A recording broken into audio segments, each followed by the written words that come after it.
It's the comic book show. It's the comic book show. It's the comic book show. Yeah. Welcome back to Twin Galaxies Live, where every Wednesday at 9 p.m. PST we do the comic book show.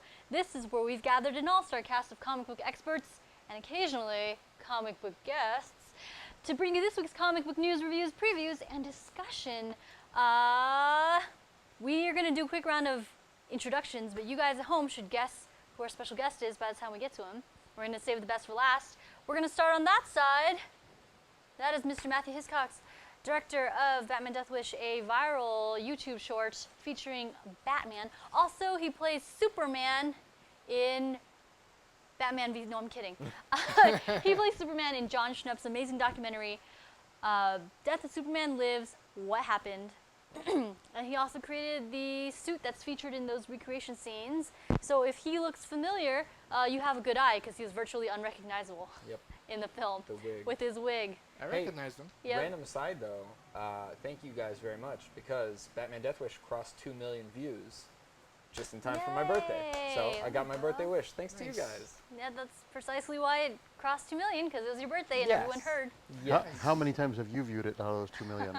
About 50 or 60. 1,000? No, I just go back every once in a while to check in. There's a lot of comments about the Batman nipples, because we put the Schumacher suits back in style. Yep. Does it count those though if you I don't know. I'm not sure. watch them over and over again? Yeah, it does. I mean, we're not talking about the 200,000 views that I paid for, Okay. but because I didn't do that, I just paid for that. You paid for watched it views. We don't have the 30 budget for that. This is Mr. Lucas Ackerman. He is the head of the movement that is 1 million to save Wolverine and the X-Men, a Facebook page, and it's your source for X-Men news for like going on like 6 years now. 6? 5 5 and a half. half. You keep chugging along, Lucas. That show will come back. It's gonna come back, guys, gonna and come I'm gonna back. take all the credit. And until then, follow the Facebook page. It's got like several tens of thousands of followers already. If we can get that link in the chat, that'd be awesome. Yes, and while that's happening, I can tell you guys that all the shirts that I have on TeePublic are now $14 each for the next couple days, so you guys should stock up while they're cheap. Ooh. You have no control over the price, though, right? Well, no. It's $14 for like 2 days. I am Jen Frazang. I am the filmmaker behind The Evil Inside, also the producer of the Bat Suit music video. And that's all you need to know about me, because on to more exciting news. This is Mr. Marc Andreyko, Harvey and Eisner Award winner, who's a writer for Torso, for Manhunter, Wonder Woman 77, and like a plethora of everything, really, across mostly DC titles. Some indies, as we will talk about. I don't know, does Dark Horse count as indie, Yes.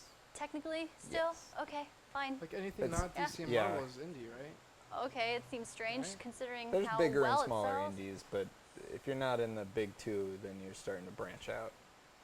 But that question interrupted the round of applause that we were going to give Mr. Marc Andreyko, who's joining us here and is kind enough to be here tonight so that you guys can get all your questions answered and get to know a man. All the questions that you have about me, because I'm really fascinating. All of them. All of them. So start writing them down so you don't forget them. So at Jen, were you on Black Jesus as a news anchor? I don't know what Black Jesus is. It's a but TV show. I'm going to say yes. We're going to start a line of questioning while you guys formulate yours. Indeed, but don't forget, guys, the show really is all about you. Your chat is blown up real big in multiple spots. You can't see my hands gesturing off camera here, but they're over there, I promise you. So whatever questions you guys have, we want to be answering as well. So if you have any questions for Marc Andreyko, feel free to type them in the chat and we'll get them going. But in the meantime, thank you so much for joining us. Sure, thanks for having me. Yes, it was a pleasure chatting with you down at WonderCon very briefly. So you guys can check out our old video on Stanley's World of Heroes. Yeah, about convergence. Yeah. Oh, yeah, gosh. Yeah, the trade collecting my Batman and the Outsiders convergence story came out today. Oh, Awesome. Which I was actually really excited about back then. Because And then you read believe it. Or not, I did. And I stayed you're still excited? about Good, it. good, Yes. good. It was cool because at the time we were talking about how it ties into the original Mm-hmm. continuity. And I had actually read all of Batman and the Outsiders, so I went back and reread it to brush up on it, and then picked up your story, and I thought, wow, this really is kind of unique but very cool storytelling to say that something that happened 20 years ago. No, it was a lot of fun. It was like a lot of fun. You know, reading Batman and the Outsiders when I was a kid especially with the Alan Davis issues. I mean, Jim Aparo was great, but when Alan Davis took it over, the art was in a completely different direction. Yeah. And to be able to play with those characters. And when I get to write characters that I don't normally think of, I'm always fascinated by which ones I like. And writing Metamorpho was so much fun on that. I never really gave him much thought before, but I would love to do a Metamorpho book someday because I think he's really a fascinating, tragic character in a lot of ways. Well, I think now would be a great time too, because Metamorpho isn't really present too much in the New 52. Well, they're doing a New 52. They're doing a Metamorpho book. I believe Aaron Lopresti is writing and drawing a Metamorpho book. So, do you have any idea when it might be coming out? I have no idea. I have no idea. I don't get paid for those decisions. Look to the future for that, I guess. But speaking of the present, you're currently working on Mulan Revelations, which is a Dark Horse book. That's right, guys. We actually read independent books every once in a while. We just don't get to talk about them very much. So do you want to tell us a little bit about the story? I've read issues 1 and 2. I couldn't even find issue 3. It's sold out. So.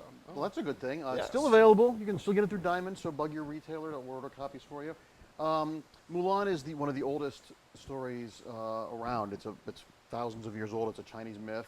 Disney made it into a movie about a young girl whose father got conscripted to fight with the Golden Emperor, and he was too old. So she dressed up like a man and joined the army and fought. And when you think about a story that's that old that has a female lead, that's from China. It's like winning Powerball twice. The odds of something like that happening are very rare. So this story takes place. The opening of the story takes place with the original Mulan on a battlefield, and then cuts to 2125 in Shanghai.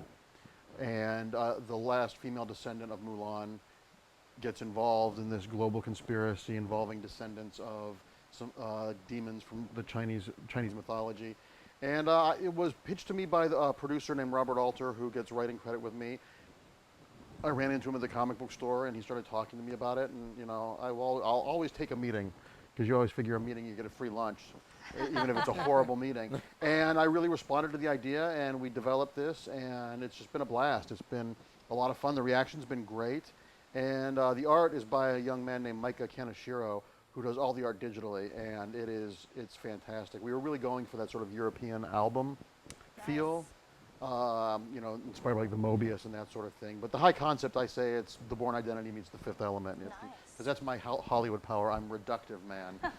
That's actually a much better comparison than the one that was sold to me, because when I was looking into it, it was compared to as Chinese steampunk.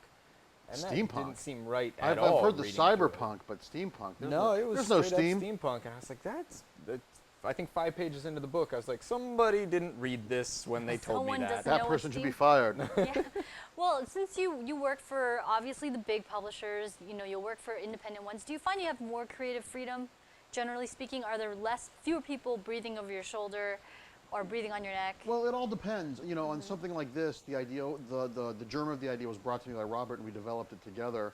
And most of the changes, corrections, editing, genesis of the book was all between Robert and I. We have, our editor was Daniel Shaban at Dark Horse, but most of since this was a project that was brought to Dark Horse, not one generated internally, we had a little bit more freedom. It was much more like the Image way of working.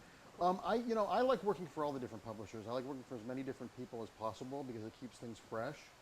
And I like involved editors. I think that the metaphor I use is if you're a kid and you're told you can go and have anything you want in the whole candy store, you kind of freeze because you can't. There's just too many choices. But if you're told you can have any lollipop you want, okay, I get that. I'll go down the lollipop aisle. I can absorb that.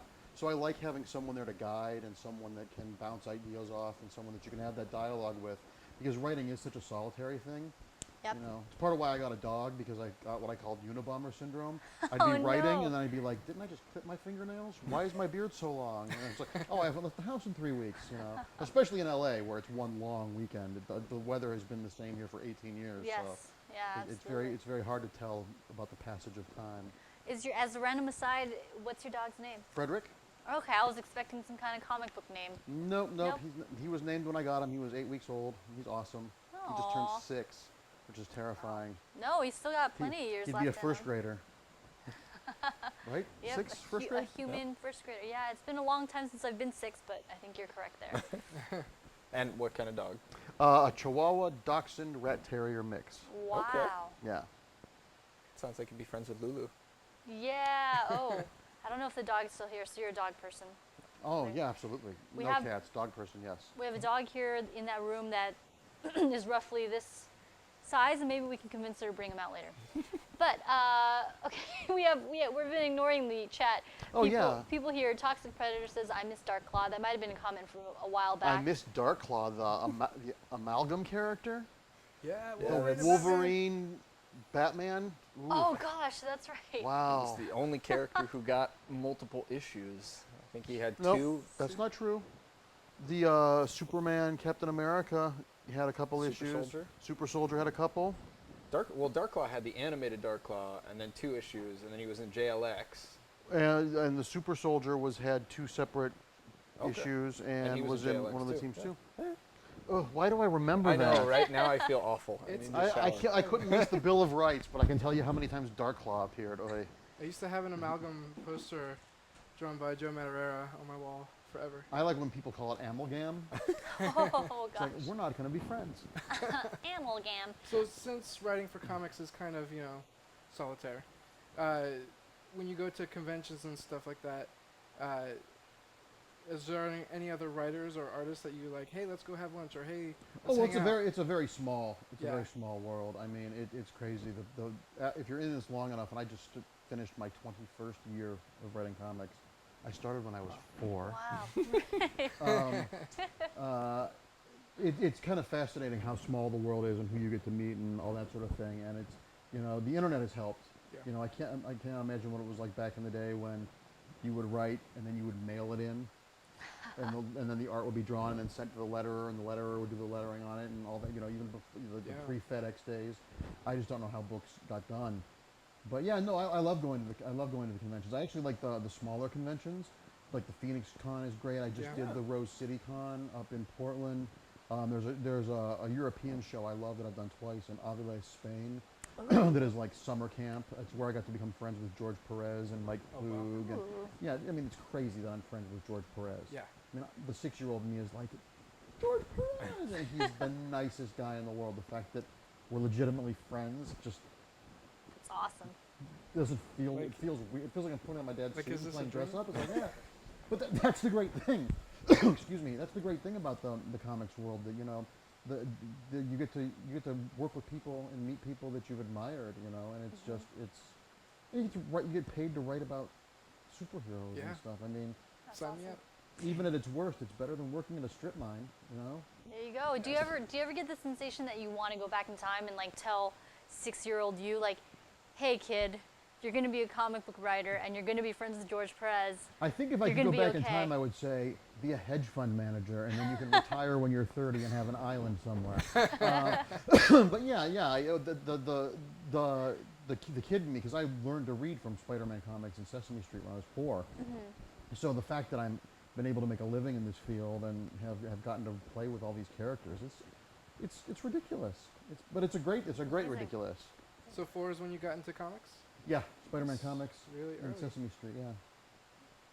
We actually have a few questions coming in from VDA Monster, and Darky Suka, who is a longtime viewer, joins us and also remembers Super Soldier, so And- we're and not the Toxic. only ones. Okay. But VDA Monster is asking, aside from Metamorpho, what is your dream project? Oh, there's a couple. If I could write any other characters at DC, I would love to write Hawkman. That's interesting. I would love to write the in-universe Wonder Woman. And if it was at Marvel, Doctor Strange. My first published work Yeah. was a Doctor Strange book I did with P. Craig Russell. That's where you got the Eisner, right? Yeah, Or Craig got the Eisner, so it was on a book I worked on, so I'm Eisner adjacent. Okay. And I would also love to write Cloak and Dagger. I think Cloak and Dagger could be updated for today. I don't want to say rebooted because the core concept really works, but I think you could make them work really, really, really well. Yeah. There is a John Carter comic book, Tox 1 CPREDA. We're going with Toxic I feel like Predator. I'm at the. Oh, okay. Yeah, I'm not good with vanity plates either. Dynamite's publishing a John Carter comic book right now that Ron Mars is writing, and it's really, really good. Cool. And the second question VDA Monster had was, what is your best advice for a writer? It's advice I have to give myself every day. If you want to write every day, even if it's 20 minutes, even if it's in a journal or a letter to someone. I'm not a big believer in writer's block. I think writer's block is just as self-indulgent as thinking you shouldn't be edited. Because to think that you're so important that the muse is going to leave you, no. It's like an endurance race. It's like exercise. Sometimes you're going to get a Charlie horse, and you might only write 20 pages of crap that day, but you need to work through it. You can get out of your own head, get out of your own ego, just write. It's like when you're riding a horse, and the horse needs to take a poop. You need to keep making that horse go.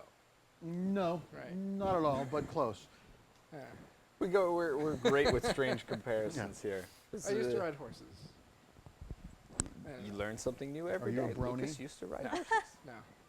No. I do really like your advice to writers because I've met plenty of writers who are, or people who say they're writers, who say they've been working on a short story for the last 5 years. And I'm like, then you're not really, you're a dabbler in I writing, never you know? called myself a writer until I was paid to write.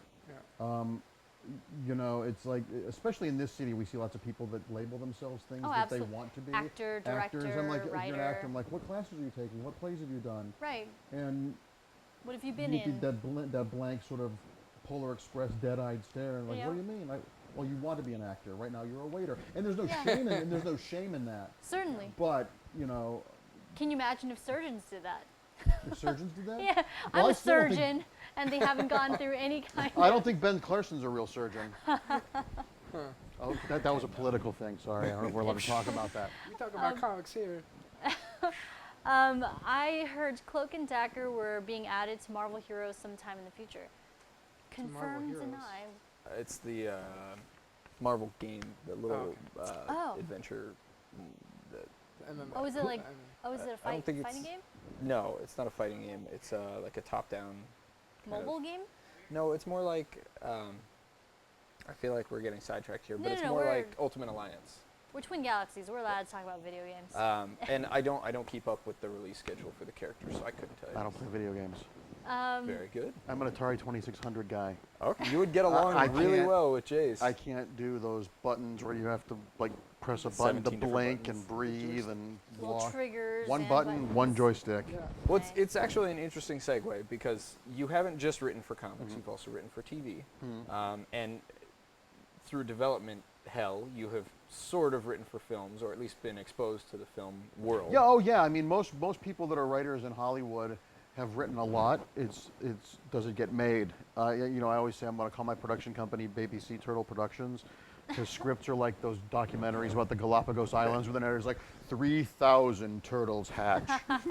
Two grow to adulthood. That's exactly what it's like. I mean, Torso has been optioned multiple times, and both Brian and I have made a decent amount of money off the options. It hasn't been made yet. It is completely back under Brian and my control. The rights are available. If there's anyone out there that wants to make Torso, please reach out to us. But yeah, there's you know, the odds of making money as a writer are small. The odds of writing a movie are small. The odds of writing a TV show are small. The odds of that getting made are even smaller. It's a very long process. And you know, every writer, even the most successful writers, have stories of projects that were about to go, and then regimes change or executives change. And there's so many moving parts. And now, the studio system is such that they're making, you know, it's like the American culture. We don't have a middle class. We have the super rich and the super poor. You make a movie for $1 million, or you make a movie for $300 million. Absolutely. And when it's that many moving parts, when you're making a $300 million movie, the odds of your things getting made. It's why everything's a remake or a proven name. Yeah. Because when you're risking that much money, I mean, that's more money than some countries make in a year for a movie, which is Yeah, absolutely. kind of crazy. Ridiculous. Yeah. Well, that leads Unless me it's to my two- movie. Then you're good. No. Then 350, that's not enough. I guess it leads me to two different lines of questioning. I definitely want to come back to Torso, but to finish off the original thought, have you ever thought about writing for video games? I know you said would you love play. to. You know, I enjoy watching video games. I've watched my roommate play the Arkham Knight games, Nice. and the Uncharted. Is that the Indiana Jones kind of game? Yep. And the Assassin's Creed and stuff like that. And I would love to, because I was a kid. I was a big fan of the Choose Your Own Adventure books, and I'm assuming it's a lot Precisely. the Yeah. same. And I would love to just see if I had an aptitude for that, because the challenge is that format. I've never seen an actual video game script? How does that work? So I have recently, and it's like 800 pages. Oh, I'm it sure. has Well, to for be. Assassin's Creed, it's about 1,600 Oh for my each of the God. Assassin's Well, there's Creed also so games. much research in the Assassin's Creed. I mean, in college, I lived in Italy, and I was watching my friend play the game, and I was like, wait a minute, that looks like Florence. He's like, that is Florence. Like, what? It's crazy. Well, the reason why I ask is because with Fables being all huge right now and finally wrapping up, Fables actually came out with The Wolf Among Us, which is the most recent in a long series of Telltale games, which are very strictly story-based in a more... They did the Walking Dead game, They did, right? yeah, the more choose-your-own-adventure style gameplay. So it's a different style of video gaming that I since you said you were Atari 2600 retro, figured you might like that. Dark Asuka loves watching video games. Have you been to a movie theater lately? That's what most movies are. Yeah. Have you seen a Transformers movie? Not a while. Don't judge. There we go. I'm sorry. I was going to read this question, but I realized you No, might no, want no. to finish your thought. If there's questions from the audience, they should always take Well, precedence. Toxic Predator wanted to know, what did you folks think of the Fantastic Four remake? That's a can of worms. It's going to pop right open. Do you have an opinion? Because everyone seems to have an opinion about the Fantastic Four remake. I didn't see it. Oh, there you go. There's your opinion. Worms sealed back up. Yeah, there we go. It's an a easy little way bit to of- do it. So yeah. you were not part of like the $2 million that they made on that movie. They made at least. It did okay. That I'd never And heard everyone the I final know box saw office it said it numbers. wasn't as bad as everyone was saying. Yeah. That's the problem with the internet. Yeah. When I'm emperor of the world, you'll only be able to post things under your real name and things that you would say to the person if they were there. I can honestly say that I've only ever posted stuff on the internet that I would say to the person I'm addressing.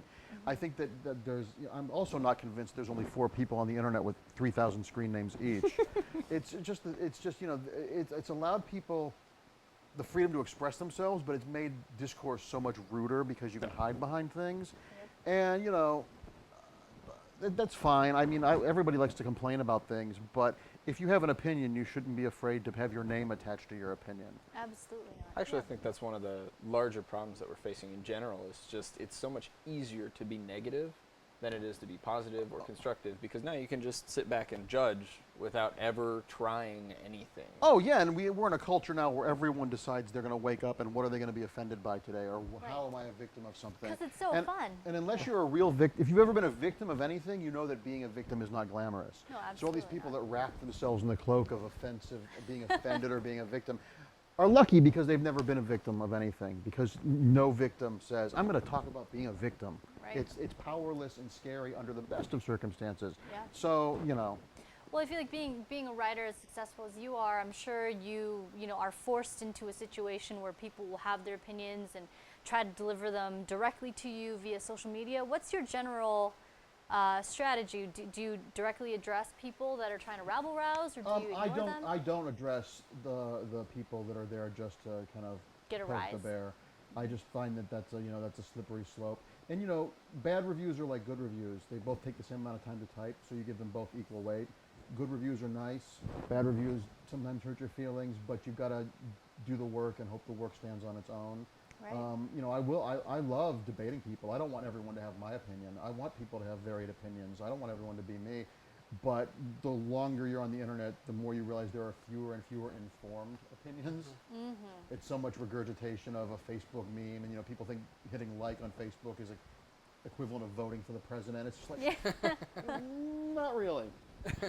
I think you've fired up the internet here. Uh-oh. A lot of people are agreeing with you, and then we've got comments like, so society's stupidity is a real penalty to having your name attached to the opinion on the internet.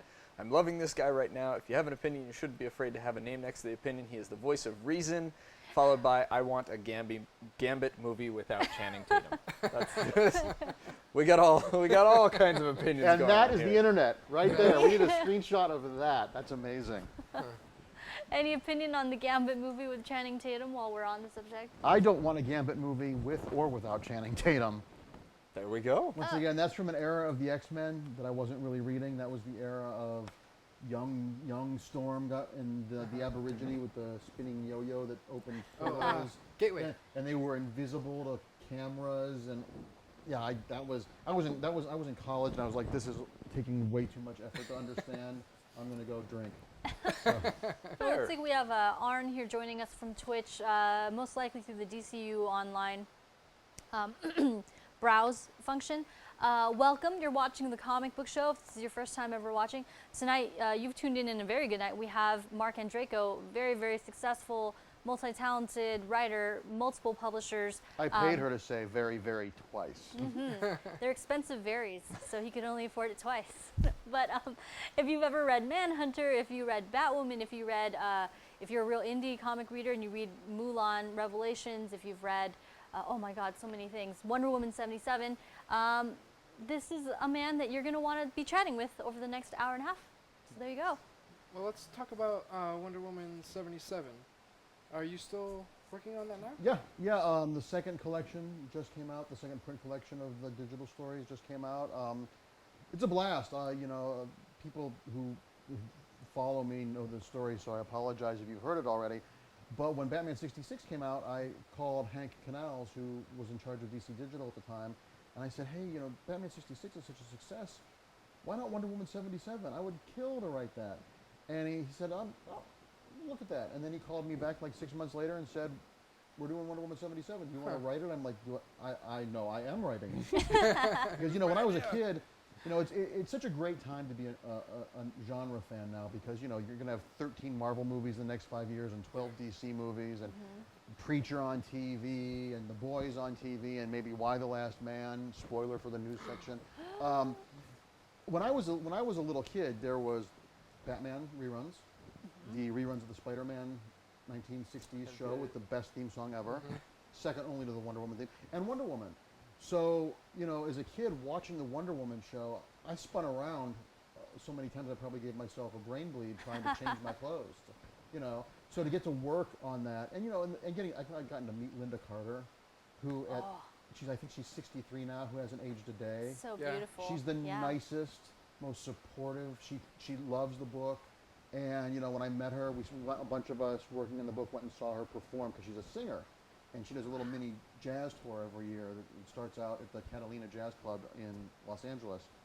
And she was great. And she gave us a shout out from the stage, and afterwards she met us and took pictures with us. She's like, thank you for doing this book. And I'm like, almost in tears. I'm like, no, you don't understand. You're Linda Carter. And it's in the 70s. So, my first story, they went to Studio 52, not Studio 54. But, the 70s were such a great, great time. And I'm getting to use villains from the Wonder Woman mythos that they didn't get to use on the show. Because the show, budgetary constraints, they were Nazis and gangsters. Yeah. Right, That's it. right. There were very few supervillains. So I'm getting to reimagine Silver Swan and the Cheetah and Dr. Psycho as they would have appeared in the 70s. So it's great. It's super fun, and it's digital first. And there should be some more announcements about what's going to be happening with that property soon. But as you know, dealing with comic book companies, I can neither confirm nor deny anything. Yes. There's a little Suicide Squad bomb in the base of my skull will go off, and I'll drop dead right here. So what do you think about the idea of Batman 89? I've already pitched it. Yeah. I want to do it. I want to continue the Tim Burton world. I want to do Batman 89 with Kelly Jones drawing it. That's a fantasy of mine. Oh And my like God. I know how takes place after Batman Returns. After Batman Returns. And then just forget about Forget Batman those, forever. forget those like other Batman ones. 93. Forget those other Like, ones. wipe all the bat come nibbles on. out of our memories. Well, who would be the first villain that you would bring Well, I'd bring into back the story? Joker, and I know Okay. how to bring back the Joker. Can you tell us? No. No, 'cause what if come on. what if it happens? I want to know. Well, who after the Joker? I would love to see Clayface, what Tim Burton's Clayface would have been like. Ooh, I think that would be really interesting. I think Killer fascinating. Croc. I would love to do something with like a carnival and have Killer Croc and Clayface and all these deformed characters be in a carnival of crime sort of thing. Yes. Kind of like what Marvel did with the Ringmaster and those guys. Yes. Just to see what the Tim Burton world would look like with that. Yeah, nice. There was. And the Go Tim ahead. Burton Robin would be interesting to see. Ooh. Now, who would be your Robin? Would it be? Well, Because they it was going to be Marlon Wayans. Yeah, it was Yeah. Marlon Wayans. I don't know if I would do that. I don't know. It would depend on the artist and who. And once again, you couldn't use Marlon Wayans unless you're paying them, because those likenesses. It Well- would have to be who is the inspiration Yeah. for that, because there's these comics are great, but you can't be spending all the money on paying for likenesses, or you're going to be doing stuff for Yeah. free. Because Jack Nicholson's bill would be pretty high. Well, my take of how he comes back. Maybe. you could Maybe it sell doesn't on look that. like Jack Nicholson does anymore. does it involve Harley Quinn? No. No. Not Do you- initially. Do you think Harley Quinn would fit in that world? Oh, absolutely. Yeah. I'm really bummed we never got to see a Tim Burton Harley Quinn. I think he would get her. I think Helena Bonham Yeah. Carter screams Harley Quinn. Yes. who? Oh my His God. ex-wife? Oh, okay. Yeah. She's in like every Burton film Yeah. ever. It's Wait, funny. they're I'm divorced now? totally shooting Yep. myself in the foot on Recently. this one, but I think the amount of passion that you carry for the Tim Burton films, I carry for the Schumacher films. I'm like, Batman And you're 98 and was you're amazing. and you're straight. You know what's even worse than that? I am, but You're what's like a even- unicorn. I don't what's- believe you exist. What's even worse than that was I actually talking about the Wonder Woman 77. I went down to the Paley Center and I saw the original costume. It is beautiful. Yeah. The amount of beadwork that went into the bodice was like insanely detailed. Well, you know, and the thing that I think why Gal Gadot's going to have big shoes to fill, because Linda Carter back then didn't play that character for camp or judging it. She played a role and played it seriously. And the thing that I've been doing when writing that character is her not using physical violence. Because the Linda Carter Wonder Woman only uses physical violence as a last resort. And that's the thing about Wonder Woman. She is a trained warrior and an Amazon, but she's the cop that uses the taser and the beanbag gun and the pepper spray, and then if she has to use the gun, she's going to shoot you in the leg. She's not that character. So to honor the memories I had of the Linda Carter Wonder Woman, and because she still treats that character with a great deal of respect and is as an ambassador in a lot of ways for comics. And it's a challenge too to write a superhero, because they're always thought about as punchy. To write around that is a challenge as a writer, and that's what makes it fun. Which I actually think you did a phenomenal job with on on Wonder Woman 77. We presented the first published issue on the show, so if you guys have been watching us and following us since back then, I think it won the round. But it was a phenomenal book, and it was really cool to see that, like, okay, there is the ambassador of peace vibe that's going on, and only things get a little too far in the club does she actually have to step in and say, okay, now it's time to take care of this. Yeah, no, So- it's been. Well, thank you. I'm glad I'm doing her justice, because I do take it really seriously. You know, it's a big deal to get to put words in her mouth. Is like, you know, a lot of it is very, taken with a lot of import to it. So. Well, I think the chat is scrolling by so Super straight fast, that it's guys. it's really hard to keep a track of. It's good, you guys. If we don't address your comment, feel free to repost it, repaste it. We'll get to it. The screen is actually blown up pretty big in front of us, so we don't see the full column of chat that you may be seeing at home. So feel free Yeah, to somebody spam. It's asked all me right. about writing female characters. Actually, that was the Yes. question that I wanted to bring up.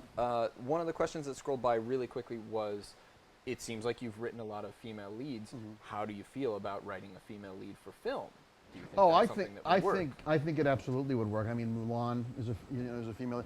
I think that it's fascinating that, I guess it's because the budgets for everything are so expensive, that when something fails, the excuse is that represents all of it. Like if the Aeon Flux movie failed, oh, we can't They do can't- female leads, or Elektra failed, we can't do female leads. Catwoman But when a film. cop movie fails, no one says we can't do cop movies anymore. No Right. one doesn't say we can't do medical shows anymore because that medical show failed. We're always looking, and the old cliche about Hollywood is no one ever got fired for saying no. Right. So I get that.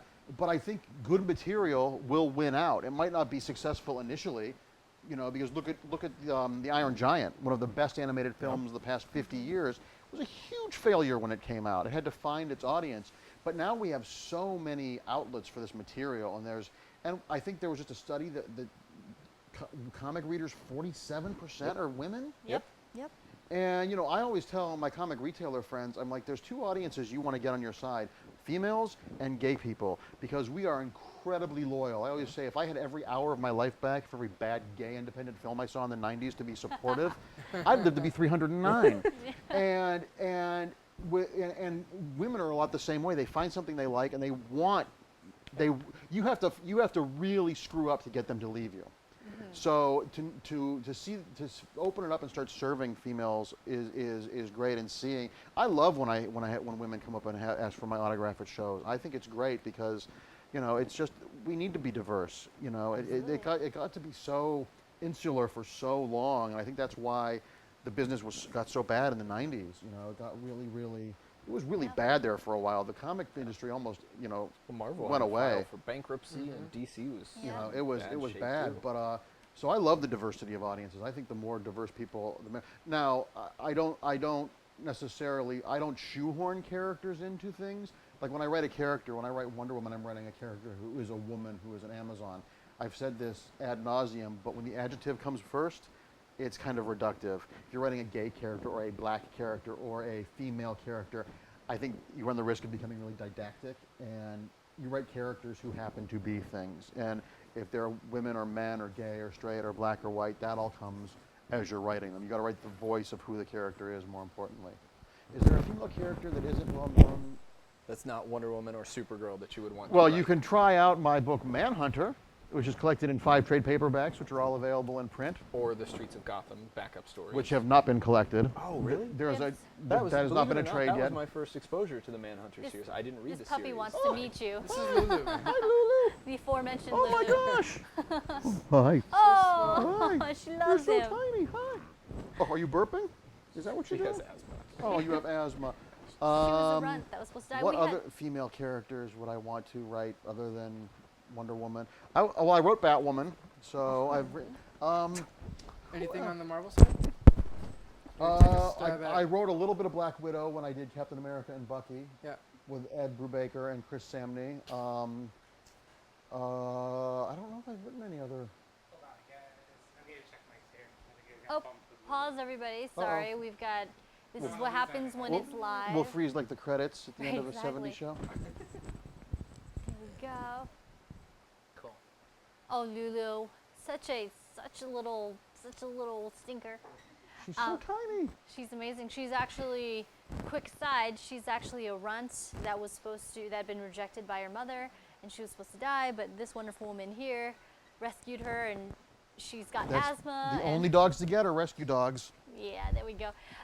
So I have a question about, we do talk a lot on the show about female-led I'm gonna comic book movies. Oh, bless you. I hope I didn't blow out the sound guy's ear. All the head. Yeah. Okay. Which female character do you think stands the best chance of doing well as a, for a movie? Oh, Wonder Woman. Wonder Woman? But Wonder other than Woman. Wonder Woman. I don't know. I mean, you can never count Marvel out because when Yeah. when I heard they were going to make a Guardians of the Galaxy movie, I'm like, okay, this will end the streak. think And everyone and was to like date, that. it's my favorite of the Marvel Studios films. It's Yeah. the one I've revisited the most. So Captain Marvel could Yeah. surprise everyone. Yep. Do you think they should do a Black Widow movie? Or- I don't understand the appeal of Scarlett Johansson. I don't really buy her as a Russian spy. Ava Yeah. Green, right? From Ooh. Penny Dreadful. Yeah, am she I- was in Penny, or she was in, She was in 300. yep, Yeah. she Yeah, was. she's on Penny Dreadful. She's amazing. Shouldn't she? She should play What? Cersei in the Wonder Woman movie. Penny Dreadful. If you're not watching Penny Dreadful, you are missing out. Here's something I never thought I would say in my life. Josh Hartnett is fantastic. It Wow. is probably my favorite show on television. Yeah. It's like a big, great gothic novel. It's a slow burn the first couple episodes, but once you get up to the 4th episode of the first season, you're going to be hooked. The only thing I bought at Comic-Con this year were the action figures. Ha, nice. Yeah. Toxic Predator says, I found a new favorite show. Thanks, guys. Yay, that's us. I'm sure he's talking about This us. or Penny Dreadful? I'm going to assume this. We're gonna 'cause say I'll make it us. feel nice. Okay. Actually, this is a little bit weird, but it looks like the smile time is not coming through in the chat because I think Jackie is joining us right now. She's showing up on the little chat, but she's not showing up on any of the big ones. So if that is Jackie, hi, Jackie. So, Jack, you might want to be chatting via the Twitch chat. Dark School?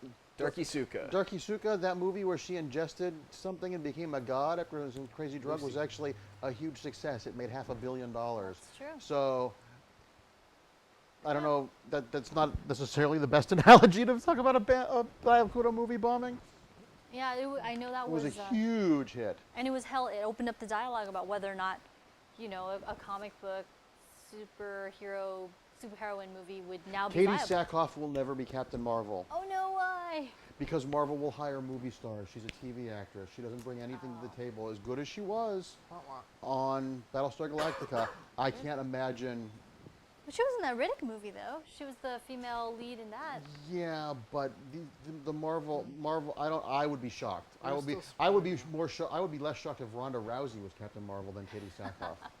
Well, that woman can get anything she wants. To make that happen, I'm sure. She can get anything she wants. Yes, at this Twin point. Galaxies. Penny Dreadful is amazing. Aha. And this third season's going to be crazy. Dr. Jekyll's going to be in it. It's going to take place in 4 different parts all over the globe. Yeah, it's awesome. I've only heard good things. Well, guys, keep the questions coming. We're going to move into the other segments of our show, but as if this is your first time watching, this is how it works. Just shout out your questions. We constantly interrupt our show to get your questions in for our special guest. So, Like right now, where we interrupt for one more question that I want to ask. Is Mulan Revelations a limited miniseries, or is it? Yeah, it's a planned limited for series. It's a ongoing? limited series. We want to do more with it, but as of right now, it's just a limited series. Okay, and for the people available on the internet right now, can you download the issues, or do you have to go out and get them in print? I do not know if it's on Comixology or not. Okay. I'm really bad about that because I don't read anything digitally. I like the actual feel of paper and we stuff. are the same here. That's why I had that. Like, And I don't quirky retain little any of smile, it. If so- I read it on a computer screen, it evaporates the moment I'm done reading it. So, Yes. Well, it is available in stores. It's sold out at Earth 2. It's sold out at Blast Off, and it's sold out at House of Secrets. So well, if it's you're still around here, available you might at have to look. Diamond. So tell your retailers to reorder it through Diamond Comics. yes. Well, all I mean, 3 to be issues are fair, available. I'm why it's sold out at Earth 2. I bought the last copies, but that's okay. It is a great series. So guys, by all means, pick up Mulan Revelations. 1 through 3 are out now. 4 is coming out. 4 is coming out I soon-ish. think it's November. Yeah, that might be bumped a little because the art is the 4th issue has some crazy stuff in Yeah, it. it's really pretty. We're really making Micah earn his page rate on that one. Random aside, is this Micah from Aspen? No, that's Micah Gunnell Okay, at I Aspen. This couldn't is remember Micah his last Kaneshiro. Cool. Kurogari has done some reconnaissance here, says Mulan is in Comixology, so thank you, Kurogari. There you go. So Oh, you guys can I read pimp it. out one more thing before we go on Oh, to the other absolutely. segments? No. Yes. I did Mike Dougherty, the writer, co-writer of X-Men 2 and Superman Returns, and writer-director of Trick or Treat, which is a great Halloween movie. It's right up there. That and Creep Show are a great double feature. I've been friends with Mike for a long time. I did the adaptation of the first movie into a graphic novel, and I just wrote with Mike and Todd Casey and Zach Shields, who wrote his upcoming Krampus movie, wrote 4 new Sam Halloween tales Cool. in a graphic novel that's come out called Trick or Treat: Days of the Dead. Nice.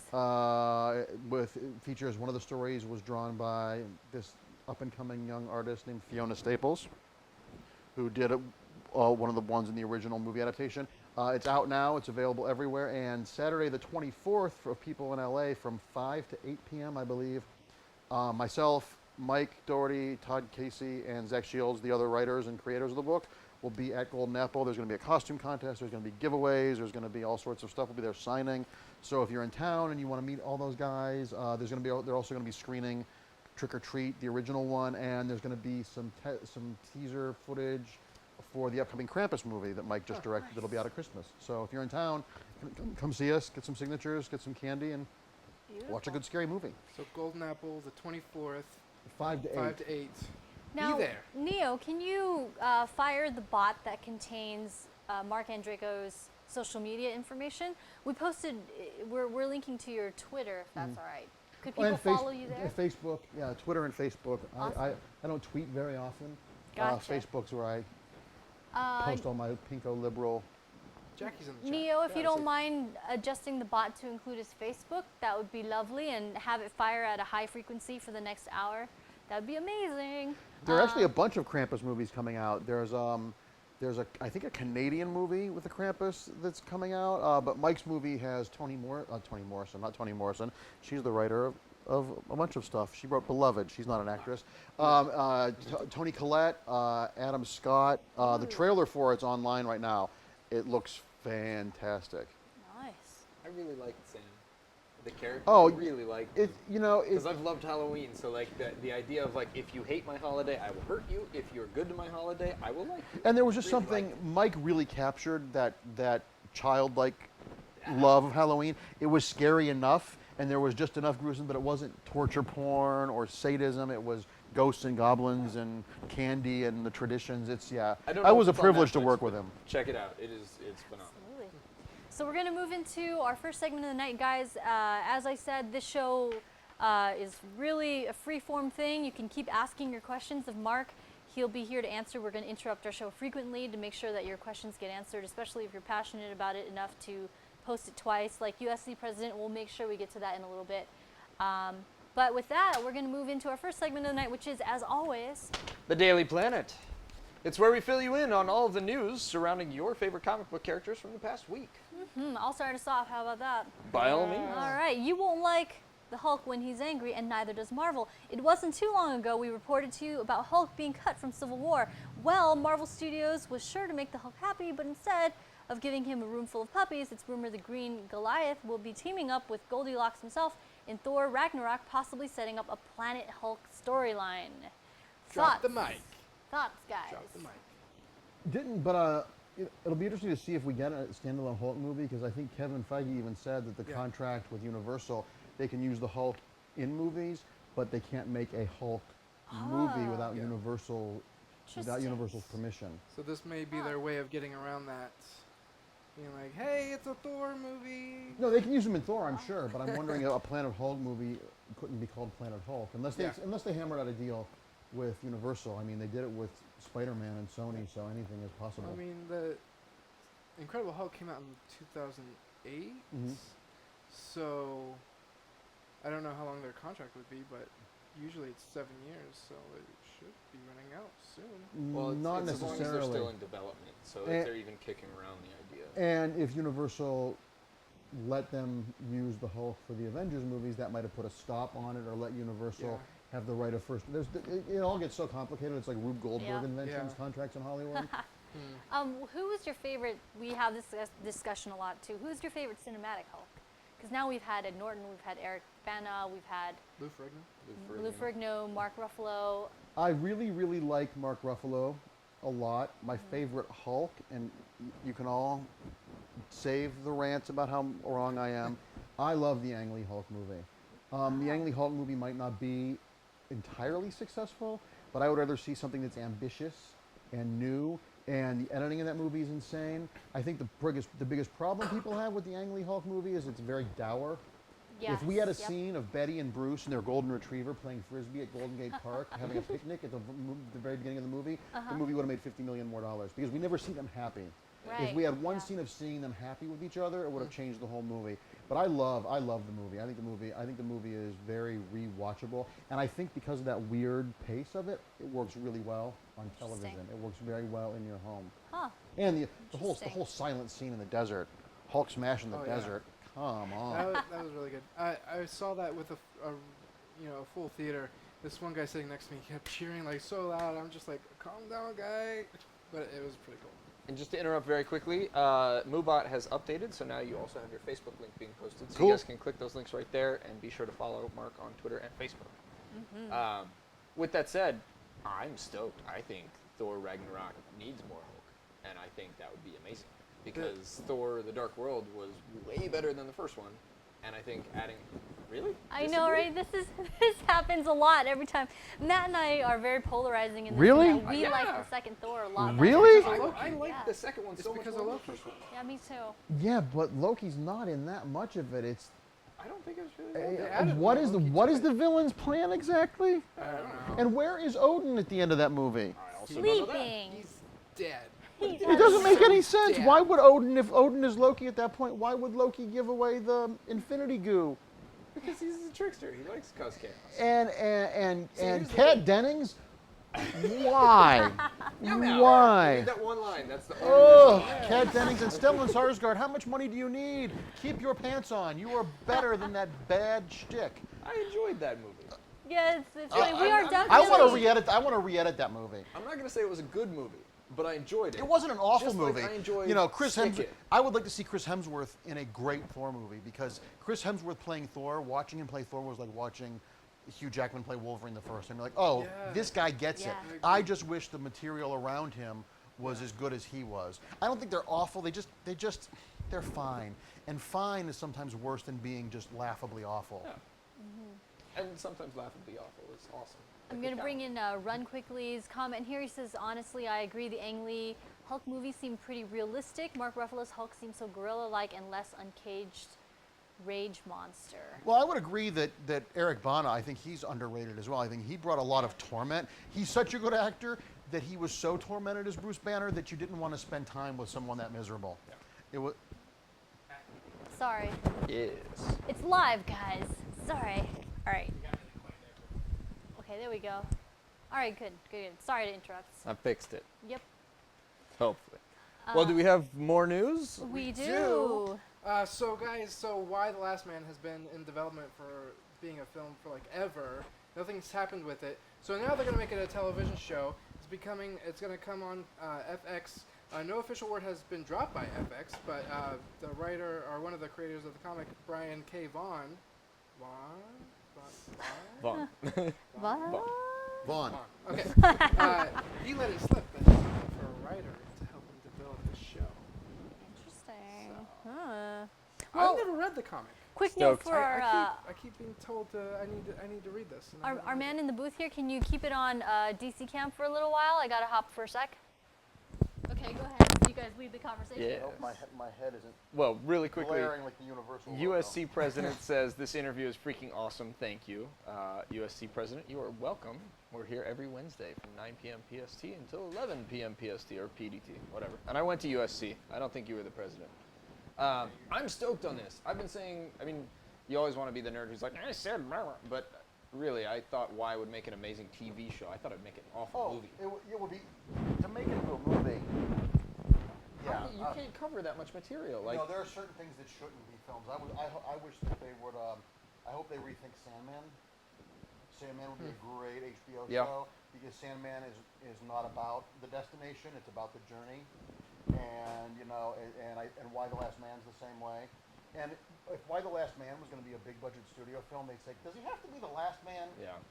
Can there be a couple more Let's make an guys in elite it? military Can squad. it be Why who's the still. almost last man and his buddies? Oh yes, it came out of the. Oh, Oh, you want to that was my Fox speaking to you. Yes. It was saying terrible things. Live television, ladies and gentlemen. This is Time for fun. me to do my best read my bit of news, right? Yep. Indeed. Bryan Cranston revealed he's ready to be bad again when he announced to fans that he has his eye on the role of Mr. Sinister at this past weekend's New York Comic Con. Fans reportedly went wild when hearing this. Why? Fox would be complete idiots to not consider Mr. Breaking Bad to be part of X-Men films, but is Mr. Sinister the way to go? No! I don't think so either. He's He so- looks like he's Siegfried and Roy's evil, but look at that. And that's not even the best picture. The feathers, he looks like a showgirl with bad goth makeup. The thing about it is people really, really obviously want Bryan Cranston to be some kind of comic book villain. Yeah. Right? If they were going to do Incredible Mr. Sinister, they could do what they did. Was it Kieran Gillen and Salvador LaRocca or Carlos Pacheco when they took over right after Matt Fraction and Brubaker left? They did a thing with the 20s Mr. Sinister where he wore a suit and had an ascot and that gem was there, and then he had the pale skin and stuff. That would work. But the Siegfried and Roy costume, God, the 90s, the clothing for superheroes and villains in the 90s was so That was 80s. ugly. No, Mr. Sinister was 90s. Were you on With, board the? Inferno? Yeah. That had to be 80s. Was it the 80s? It had to be the late 80s. Yeah. Well, I know he was still wearing the blue and red in the animated series with the ridiculous Yeah. feather. Oh my gosh. Yeah. Were you on board the Bryan Cranston for Lex Luthor train when people were? I think, clamoring for Bryan Cranston as Lex Luthor is sort of like Benedict Cumberbatch as Doctor Strange. I think they'd be great. Yeah. But I think I know what I'm going to get from that. Yeah. Yeah. I will give Scott Derrickson, the director, the benefit of the doubt because The Exorcism of Emily Rose is fantastic, and I like all the stuff that I've seen for Doctor Strange. And Benedict Cumberbatch is a great actor. It's boo-hoo, amazing. your lead's Benedict Cumberbatch. I always like when people think outside the box Yeah. with the casting because the actors who got cast in superhero material that I was the most angry about turned out to give the best performances. I think Michael Keaton was the best Bruce Wayne. Yeah. I think Ledger. Heath Ledger would have won that Oscar even if he hadn't died. That performance, you can watch that performance every day. Yeah, I think Jared Leto. I know people have issues with the stuff we've seen with the Joker, but the Joker is like an ADD meth head. Works. I love that he has that grill because Batman's knocked his teeth out so many times. So I was hoping they had been talking with Doctor Strange about Tom Hardy or Colin Farrell. I'm sure Benedict Cumberbatch will be great, but going back to the Bryan Cranston as Luthor thing, I kind of like what they're doing with Jesse Eisenberg. Jesse Eisenberg playing kind of Really? a spoiled Zuckerberg-esque kind of twat. And the fact that he, am I allowed to say that? Totally. Yeah, no, this Okay. is the internet. He's You just can playing say himself. anything. Twat. He's Such a just fun playing word to say. It should be a sound effect. Yeah, twat. There go all the viewers. Click, click, click, click, click. But I love that he's leaked that he's Luthor Jr. Oh, has that been leaked? Yeah, he leaked that in an interview that he's playing Alexander Luthor Jr. And I love that. That That's makes sense. interesting. Yeah. Well, I but buy I mean, it. To be fair, I buy that. in Smallville, With that all my was money. Lex Jr. Michael Rosenbaum was the smaller of the Lex. But I think this No. is. No, Lionel his father Luthor. was Lionel Luthor. He wasn't Lex Luthor Yeah, it Jr. was He was Lionel Lionel Luthor was the Yeah. father in No, Smallville. it was Lionel, but it was revealed. Remember the whole baby blanket thing? I didn't watch the show. Sorry. Yes. Let's talk Smallville. I will correct you in what you're trying to say. No, it was the baby brother was the original Lex. The one that got it wasn't aborted, it was like lost or Well, whatever. they were going to do an abortion episode, a No, very his special name abortion wasn't episode of Lex. Smallville. Started with a G. And that's why he died. It's because Sorry. his name started One with a G. and sec, not an guys. L. Everybody pause. Me just in again? case. Me again? I gotta load it. Yeah, he has he had a plate in he had my a brother, Yeah. and he died. Is that but Joss Whedon? Are you referring to me? Yeah. No, I'm not Joss Whedon. Lionel always thought Lex I would love to killed be Joss Whedon for a him, day. but it was actually the mom that killed him. Because she didn't want him to be raised by Lionel. I need to rewatch this because it's been a while. Aren't you the DC fan? And I'm schooling you? Come on now. I You've love got me beat on this one. I love that idea continuity-wise. It makes so much more sense because it's supposed to be an older Batman too. Of course, why didn't we think it was Lex Jr.? It's brilliant. I don't like it. Come on. I'm not on board. He's taken on the. Julian, that's his name. Yes, Not a G, but that's right. It was J. Julian. Yeah. All right. Well. Thanks, VDA Monster. More news? Well, really Oh. quickly to bring back in the chat, the first appearance of Mr. Sinister was in 1987, 87. according to Kuragari. So thank you for looking that up. Thank you. And again, sorry guys, everything is scrolling by really, really fast, so sometimes we miss stuff. But by all means, let us know because we'll read it when it comes back again. Yes, indeed. Is that supposed to be me too? No, this one's me. And if anyone's confused you about can who our read. special guest is, look right there. Right there. Yeah. Right All the way over there. Yep, right here. What? Okay.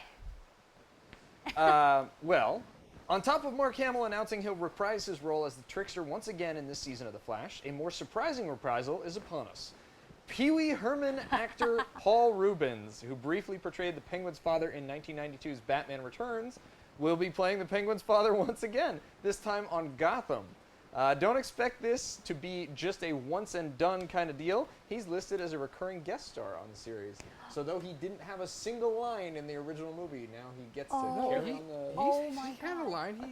When people were pointed. walking by, he was like, "Yeah, good evening" or something. Oh, Merry I didn't know he Christmas. actually said Merry it. Christmas. Oh, you're right, they did as they were pushing the carriage over the... Hey! I've watched I'm this. schooling you on I've DC watched stuff. this movie. I'm about to get schooled. I've watched this movie like well over 30 times in my lifetime, and I never knew that was Pee Wee Herman. Oh, wow. Holy crap!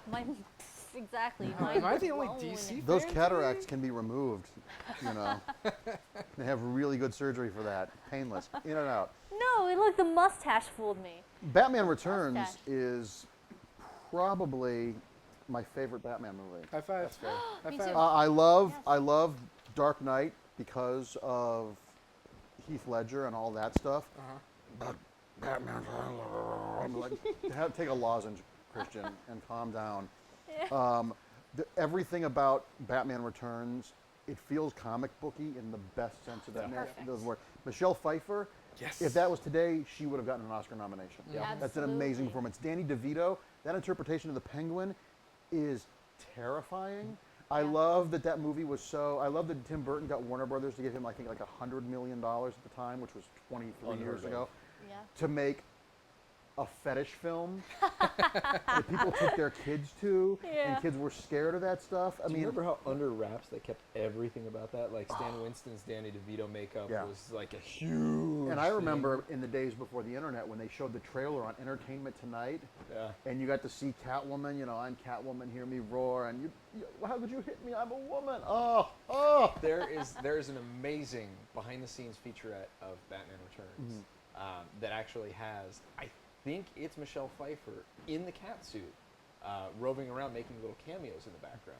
You know, So in a the lot of scene people have never... in Shrek's, when she whips off the mannequin heads. Yep. She Yeah. did that in one take, Yep. and she was pissed because they cut away and made it look like that Yeah. she didn't do it. And she nailed it on the first The take, first too. take, boom, Yeah. boom, boom, boom, boom, Oh, knocked them that's all off. amazing. They had to sew her into the costume. She had broke her amazing. bones. Yep. Yeah, she broke the some whip. ribs and stuff Yeah. too.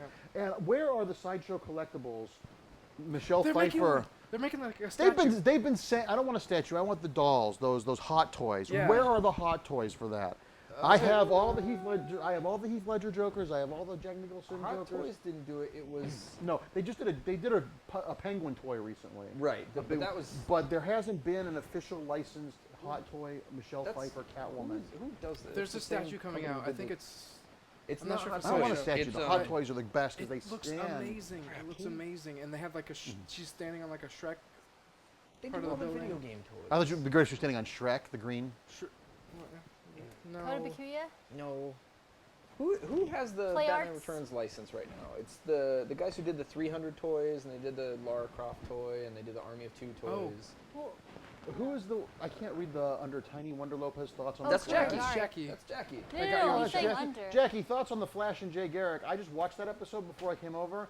I want to do a drinking game. Every time Jay Garrick calls Barry Allen kid, you take a shot. You will be done. Now go rewatch the episode, and your kidneys will not thank me.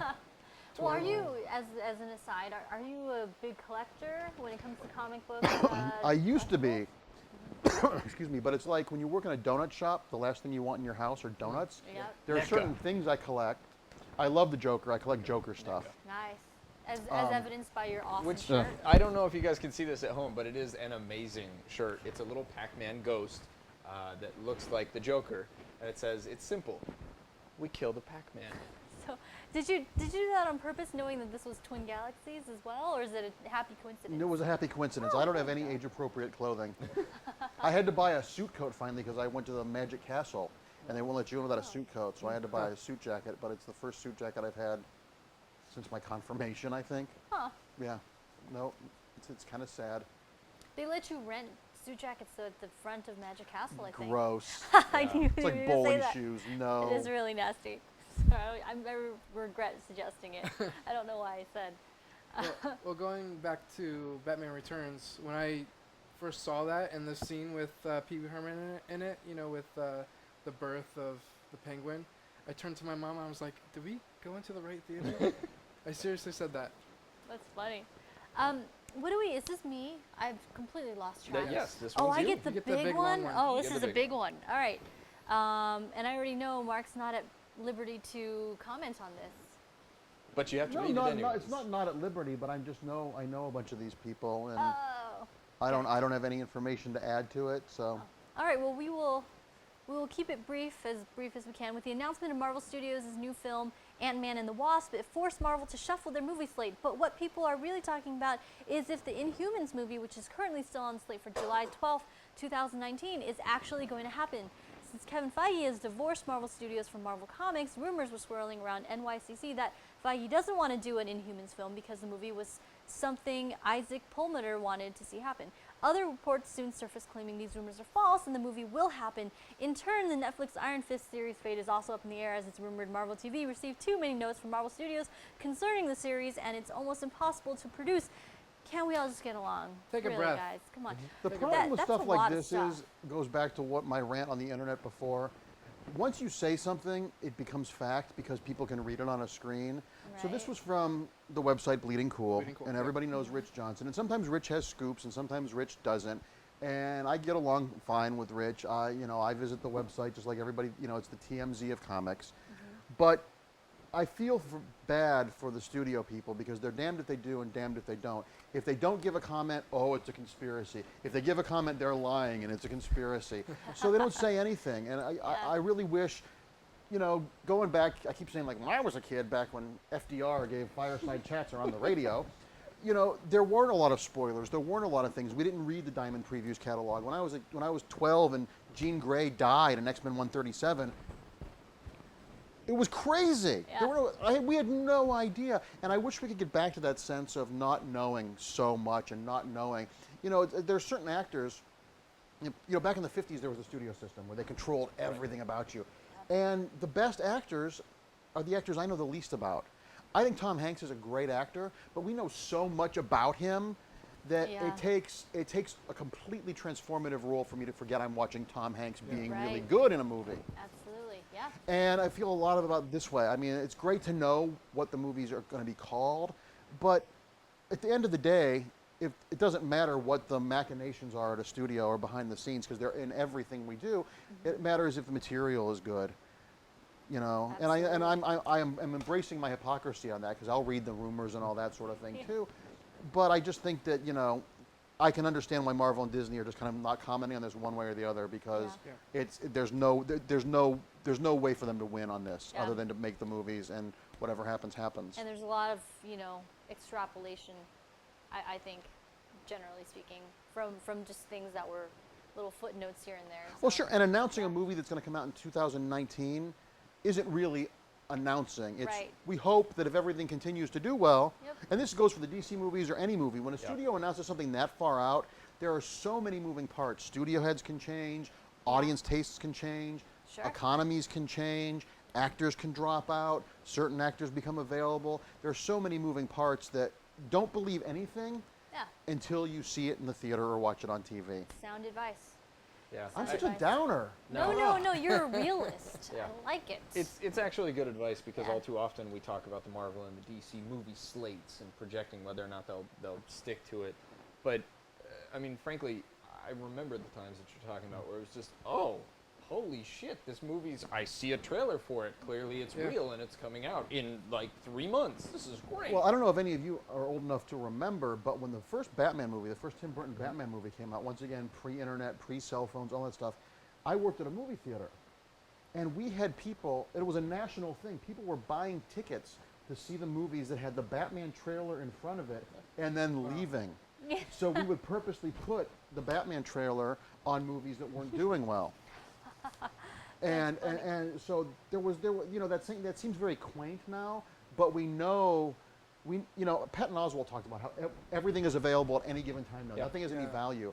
Once again, when I was a kid, you'd go to record stores or used bookstores or track down. There was the quest part of it was almost more fun than actually getting it. When you found a band you liked, you'd say, "Oh my God, they have 13 records. I can buy one a month for the next year." Now everything is there at all times, and I feel that there's a loss there for young people today, because the quest of it, the whole Indiana Jones aspect of it, when you found a book, you found a comic book at Goodwill, you're like, "Oh my God, this is awesome!" And there was just something so much fun and earned about it that now it's just like click, click. We've all become so passive with the way we receive and disseminate information. Absolutely. Jennifer and I went to, this is a random aside, but Jennifer and I went to the Rose Bowl flea market for the first time ever, and I loved it. It was, And the smell. it was That, just the that whole vinegary, thing, like, musty smell of everything. now it's like if you want something, you just go to eBay, you go to Amazon, you go to wherever, and then they'll bring it to your door. You don't even have to do anything. Do Going through drones. there, it was like, Drones now. yeah, I know, Right. the drones flying to your, but man, going out and reliving that, because that was such a huge part of my childhood, was like when things were harder to get, took more work. Yes. Bat Shining Dance by treasure. Prince. That's an underrated album. The Prince album is a great concept album, and there's some great songs on that. Thoughts on the female Ghostbusters? I hope it's good. I know 3 of them, so not real well, but I've gotten to meet 1 or 2 of them, and I'm friendly with a couple of the other ones. So I hope it's great. I couldn't be, I want it to be successful for my friends. Do I have a big affection for Ghostbusters? I think Ghostbusters is a good Bill Murray movie. It's not my favorite Bill Murray movie. I put Stripes before that, or Meatballs.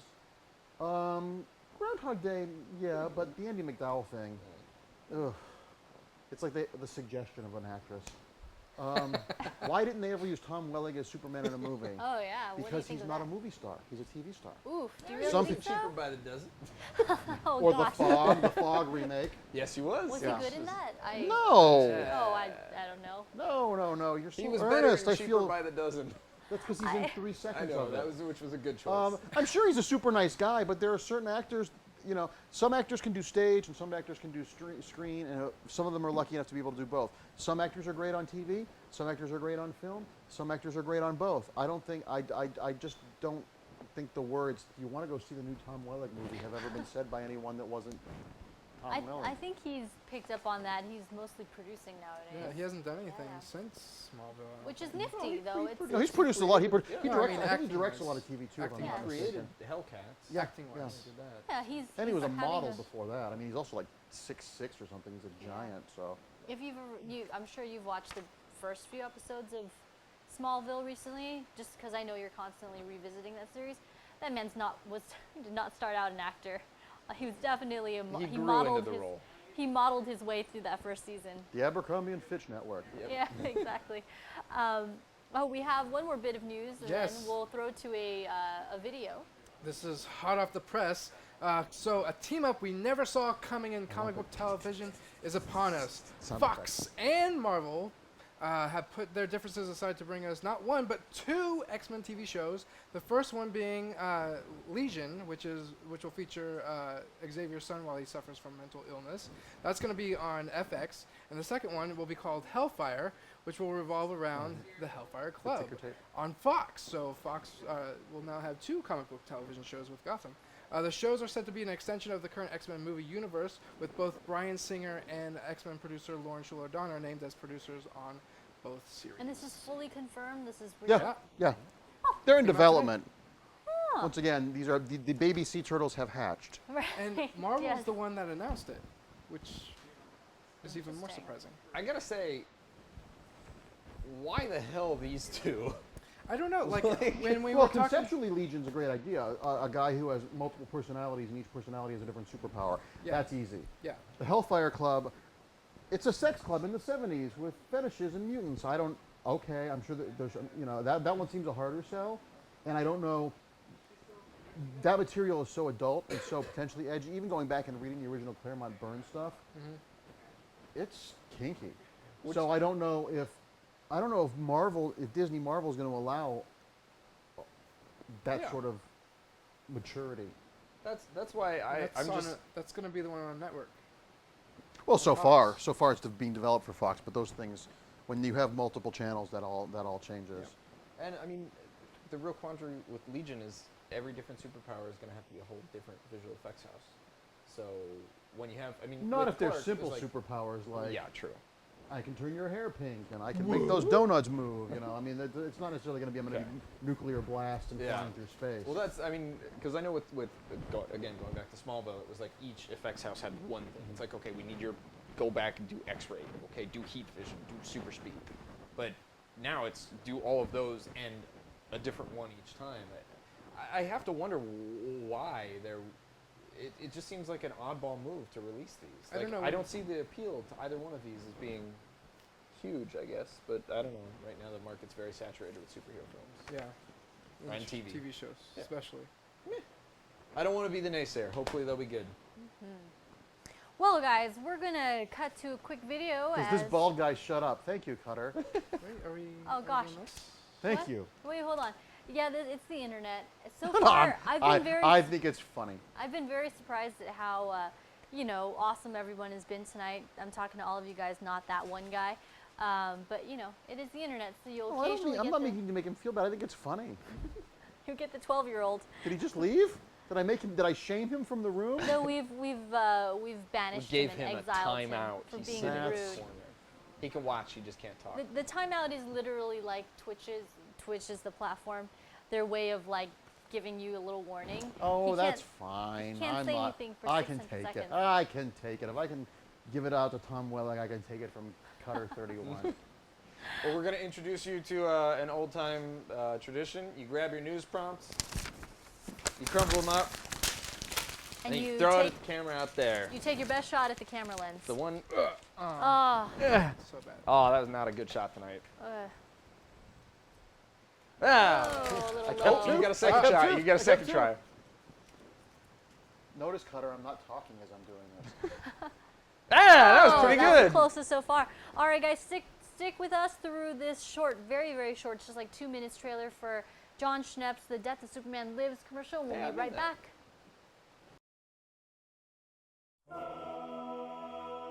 So, any final thoughts on Superman Lives? If you think back about it now, how do you feel about it? Why are you trying to depress me so much? Does anybody got any cyanide or anything I can take? 6 more months before we see Ben Affleck in the Batsuit, but you can get an early look at a story of a Superman that might have lived. In the 90s, Superman actually died, and it was probably for the best that he died because they'd given him a mullet as well. We put the rights together. Kevin Smith came in with a really great take. I'm gonna write Superman. This is up. Tim came in shortly thereafter. I always felt like I was an alien, so I think a lot of people do. And someone who is wanting to fit in, wants to connect, and at the same time feels this enormous burden to protect. Thematically, the big thing for Tim was that Superman was an alien. We wanted to do something that we hadn't seen before without it being ridiculous. I think that the regenerative suit would have been like something no one's ever seen before. I'll never attempt again. Now when you think about it, if somebody was like, would you like to see a Nick Cage Superman movie? I'd be like, and yes. Then watching Nick Cage in an outfit land, it was kind of like, whoa, there's Superman, the Nick Cage version. He's so incredibly overly powerful. I liked that Tim Burton was going to take all of those powers away. There was going to be a cameo by Batman. Brainiac was going to be the villain in the movie. The Superman Doomsday battle in the subway, I think it was underground. We were doing a lot of research with schools of fish and how they turn, or birds in the air, how they turn in space. Chris Rock came into work one day on Dog and he was like, guess who's playing Jimmy Olsen? I remember him sort of complaining about making superhero movies. He compared it to Chinese water torture. If we had been able to strip through all of this sort of chaos, I think we could have had an interesting movie.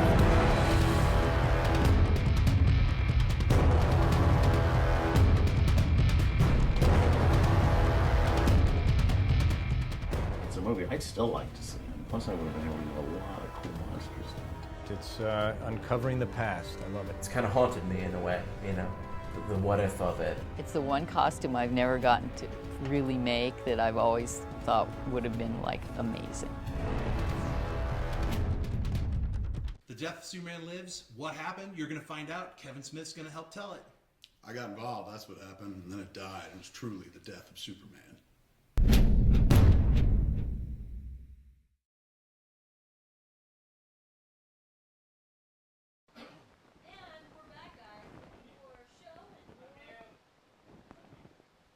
And we're back, guys, with more show and more Marc Andreyko, who's here. He's sticking with us so you can keep asking your questions. I'm just staying here for Cutter. I love it.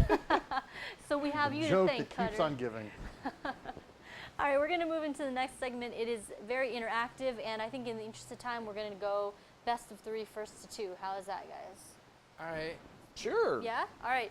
So it's like warming up and coming back to this because we haven't done this in like 2 or 3 weeks. this is the segment of the show we like to call... It's the Danger Room! It's Marvel vs. DC, and you at home gets to decide who wins. But to vote, you need to make sure that you're using your Smile Time app, which is free to use. Just download it for free, and then watch us on the app, and then you can vote. Is that like Tinder? And chat. It is exactly like Tinder, guys. I'm sure you can meet people, I'm sure. And then, or you can go to tglive.com. If you're not there already, you should go there now, open another window, and there you go. There you go, guys. DC won it last week. So just to give Mark a little background on this, every week we present books from either of the big publishers, and then people at home vote over successive rounds which book they think was better in the matchup. So it's very dynamic because they'll obviously choose choices they think will defeat the first person's presentation, and so it's a year-long battle, and the losing team has to buy the other team pizza. Yep. So that's the reward. Is Endless Hate, is that Russian? I believe it is, and I love it. That's amazing. I don't know what he's Really? saying, but knife box, Obama knocks, Avita's unbirdable, bam, no 30 net. Obama Knox is the Kryptonian Obama. Oh, Obama knocks. No. It's got like a bunch of apostrophes in it though, usually, so spell And it right. that's Nixon. That's just a weird version of that. It's Grindr, but all photos are Lucas, so you can't swipe left. All right. Wait, is left the good one or the bad one? You would have to ask Wes. That's the better. We All right. have another host who actually has started meeting people who recognize him from the show on dating apps, which is hilarious. You never put your face on a dating app. So I hear. And dating, are we still calling them dating apps? That's Dating. I just want to do an app called Euphemism. euphemism. Like Jackie's audition. Oh God. Yeah. Yeah, how is the Sultan of Brunei in person, Jackie? I feel bad. I actually have no idea what Jackie was up to tonight. I thought it was an audition, but I could be wrong. I know it would be something very, very important for her to miss this. I know for sure. And at least she's joining us, so. Which please cord do I have the guys unhook? wear the foot-long skirt next time. So what are we voting on? Oh, so us to wear a short skirt. it'll all clear up here in just a second. Team DC won last Yep. week, so that means you're going to present a book. He's got 1 minute on the clock to convince people. You're presenting a book? Yes, Yeah. I will present it. And it goes back and forth? And then he will, and then we'll get your way in while people are voting. Yes. And it's And going to be fun. For the people at home, we do the books from last week, so there's no spoilers. So if people are trying to catch up to current, they've got time. She's claiming she did audition. There should be quotes around that. She needs a cigarette. Why are we doing this to Jackie? Jackie's Because amazing. she's not here. Hey, Hey, it's fun. no, it's because the stupid 80s photo of me came up last week, so it's totally fair for me to do this. Why are you complaining about that? Because that it was won the week. ridiculous. That won the I don't week. even know what stupid face. I don't even remember that photo being taken. Like, It was All right right, over all right. there. All right, all right. Which cord do I unhook? making it ridiculous. The small one. All right, so Team Marvel won it last week. Team DC did. This has no. Jackie just got timed out. Oh no, she must have used a profane word. So I can say plot, but you can't type a dirty word? Believe it, yes. And it's caused a lot of problems because we talk about Dick Grayson fairly often, but they're not allowed to type Dick. So when they That start is saying Dick, amazing. they get timed out. We have to call Why is him- it shutting down? We have to call him Richard Grayson, Yes. and he gets to say Richard Grayson is my father. Father. Oh, we can only present physical books. I win. I got win. some That's old stuff. Yeah, but we got them today. No. No, that doesn't. I don't know. When I keep saying message leader, is she typing, trying to get in? I guess she's probably typing something that's offensive. There's so. the internet there, COD gaming. No, I'm just she typed too many times at once, so Oh, yeah. it wipes everything. to the back. She's so infuriated. She's like, what is that? Piano cat? Oh, did it reboot? It did. Oh, We're it's live, guys. It's live. good. Okay. Ready? All right, there we go. All right. Should be able to reach All right, that. we're gonna put Yes. 1 minute on the clock here I for am you. good. Ready? Wait, nope, not ready. Sorry. Ready? Wait, still not ready. Oh, look, but you could write Dong Grayson. Dong means penis. No, it doesn't. It means Fake penis? Duck Grayson. These are all good, guys. So, Thank dildo? you.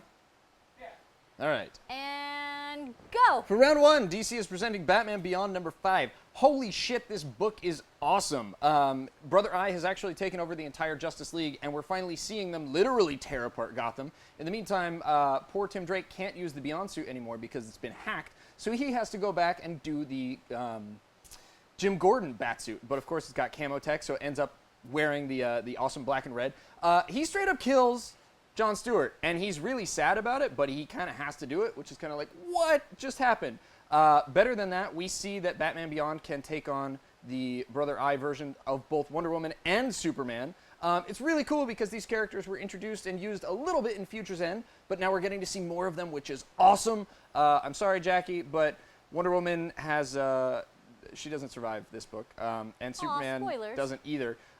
It's not the real spoiler because I'm not going to tell you what ends up happening, but my god, this book is really, really cool. You finally get to see what's going on as far as the evil Brother Eye version of the world. Check it out, Batman Beyond #5. All right, Team Marvel. What are you going to counter with? It goes quick. It goes quick. It's a minute. Do, do, do, do, do, do, do, do, do, do, do, do, do, do. All right. Okay. And go. So, guys, I have Secret Wars #6. So, guys, I just gotta say that Jonathan Hickman is nailing the Fantastic Four. Not like literally, but you know, like this. I can see why this storyline is coming out right before the Fantastic Four movie came out because they're tying in the Fantastic Four characters so well. And I'm so disappointed that their title comic got canceled. Like here. Our Mr. Fantastic is dealing with the ultimate Mr. Fantastic, and it's just amazing. So there's some good stuff happening with Miles and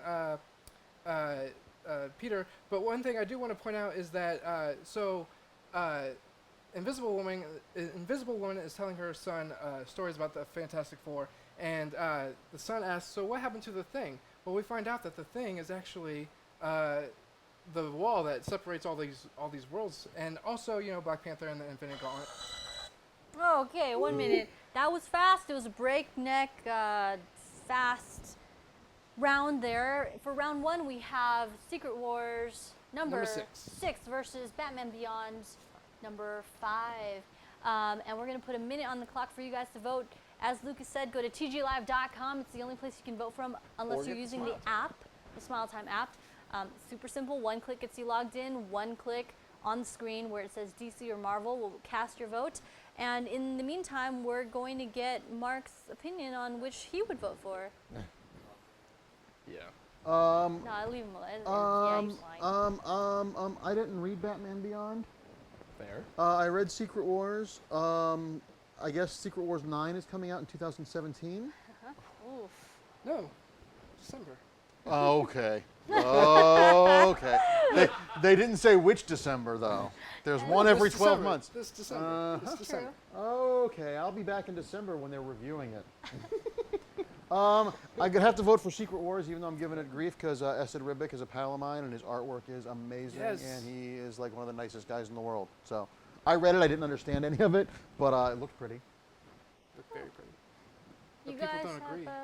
It looks like Unless DC it's just one person voting. DC is taking you by a landslide so far. There you go. It's shifting. Kuragari says I feel like it's voting election DC, night. Even though that Florida he hates, goes to DC. Kuragari hates that it's not Terry McGinnis. All right, Terry. 1 minute has determined that 83.3% of you guys voted for DC. Only 16.7 voted for Marvel.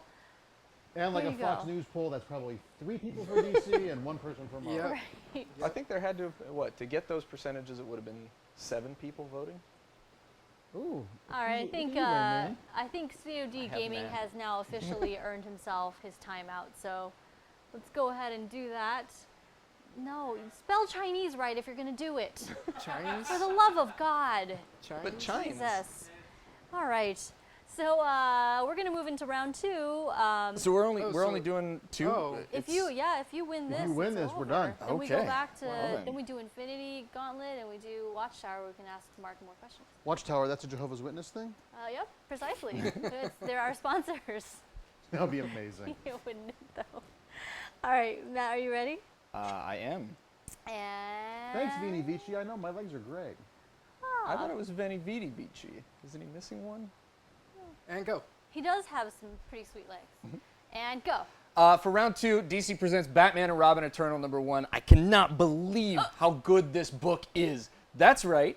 The first 5 pages have you reintroduced to all of the characters that you love, including Dick Grayson, because he's current super sexy super spy. That's right, it actually says that. Tim Drake gets an awesome introduction. You get to see the boys all work together really well, and it's really fun. But by far the best part, the long-awaited, holy shit, don't believe it moment, Cassandra Cain is back in the New 52, and she's a complete badass. She doesn't talk. She only says one thing. She does what Batman tells her to, so you're like, wait, she was around when Batman's still around? Because right now Bruce Wayne is not talking to anybody. He's lost his memory. So you're like, holy crap, how far back does this go? There's crazy spoilers towards the end of the book, which I'm not going to talk about, but I have to love the analytics fighting style because she's got that programmed into her brain, and the way that they do that and the art is amazing. Holy crap, Cassandra Cain is back. Batman Eternal #1. It's a phenomenal book. You should have given me some warning that that was out this week. No, I didn't want to tell you, so I now could I'm just surprise going you to like spend this. the whole show reading that. It's so good. You can't It's so good. All right, I'm a little biased. Sorry, guys. Yeah, but they kill her in the 2nd issue. Well, then that could happen. I'm kidding. That would be the first time I've cried on this show. All right. Jennifer so- is a longtime Cassandra Cain. Oh, huge. Absolutely. Are you ready? I'm ready. And Team Marvel presents The Amazing Spider-Man #1. So this is like the 4th time they've had like a #1 for Amazing Spider-Man now. But guys, this is an amazing book. It has everything you could ever want. First off, it starts with Peter Parker as Steve Jobs. He's promoting his new watch now. I guess his costume comes out of it or something. Oh wait, no, that's the other one. But guys, Spider-Man is driving the Spider-Mobile, and it is updated, and it is awesome, and there's a pages and pages of this chase scene happening. So what else happens? There's company sabotage and everything. Oh yeah, and while Peter Parker is doing this whole speech and everything, talking about his new company that's taking place in Shanghai, he has his fly open the whole time, and it reveals what kind of underwear he's wearing, which is heart-shaped Spider-Man. So many things. Oh, that's it. That's all you had. So here we go, guys. Round 2. We've got Batman and Robin Eternal #1 versus Spider-Man. The Amazing Spider-Man. #1. #1. So it's the Battle of the Ones. Guys, if you missed the memo, go to tglive.com to vote or use the Smile Time app, right? Indeed, the Smile Time app. It's Catching amazing. it quick. Yeah, he's a quick learner. We're going to put a minute on the clock, and we're going to get Marc Andreyko's weigh-in on which you would prefer of these two. 1 minute, go. Spider-Man is the reason I learned to read, so I have a deep affection for Spider-Man. Spider-Man, a billionaire, Tony Stark adjacent inventor, doesn't really do it for me. Oh. I just don't, and it's not a dune buggy like the original Spider-Mobile. So I'm gonna have to vote for. And Batman and Robin Eternal had amazing art. Tony Daniel really hit it out of the park. It's some of the best art I've seen him do in a very, very long time. And so diverse too, with all the different characters. Yeah, and everybody looked distinct. I was surprised how much I enjoyed Batman and Robin Eternal 1. So I would have to, even though I love Spider-Man, I would have to go with Batman and Robin. Looks like the polls are shaping up in favor of what you're saying. Oh, minor shift there. I see quite a few votes coming in. Actually, that thing's been jumping all over the place. And you have 3 seconds to vote and to turn the tides of things, and you have failed. It is DC's win. That went faster than I thought. We could go. Do you want to call it, or do you want to go some more rounds? What do you think? It's nope. up to you. Lucas is giving Oh, up. great! So I'm getting. He was really mad. I didn't vote for Spider-Man. I'm over here. So there you guys go. Your votes. Can I talk about the Tournament of Nerds? Why, yes, I can. Oh yes. Tournament of Nerds is a show that I've been a judge in for going on 7 years. We've been doing it at the Upright Citizens Brigade on Franklin in Hollywood. Awesome. It is me and 3 other celebrity judges. Judges have included Malin Ackerman, who played the Silk Spectre, Taron Killam from Saturday Night Live, who I wrote the Illegitimates comic book with, the late Roddy Piper, Sasha Grey, Pauly Shore, also Ben Garant and Tom Lennon, tons and tons of people. And it's 8 nerds who compete it's like fantasy football. It's brackets. So, for example, you would be representing Cassandra Cain, and you would be representing Justin Bieber, and they each get a minute.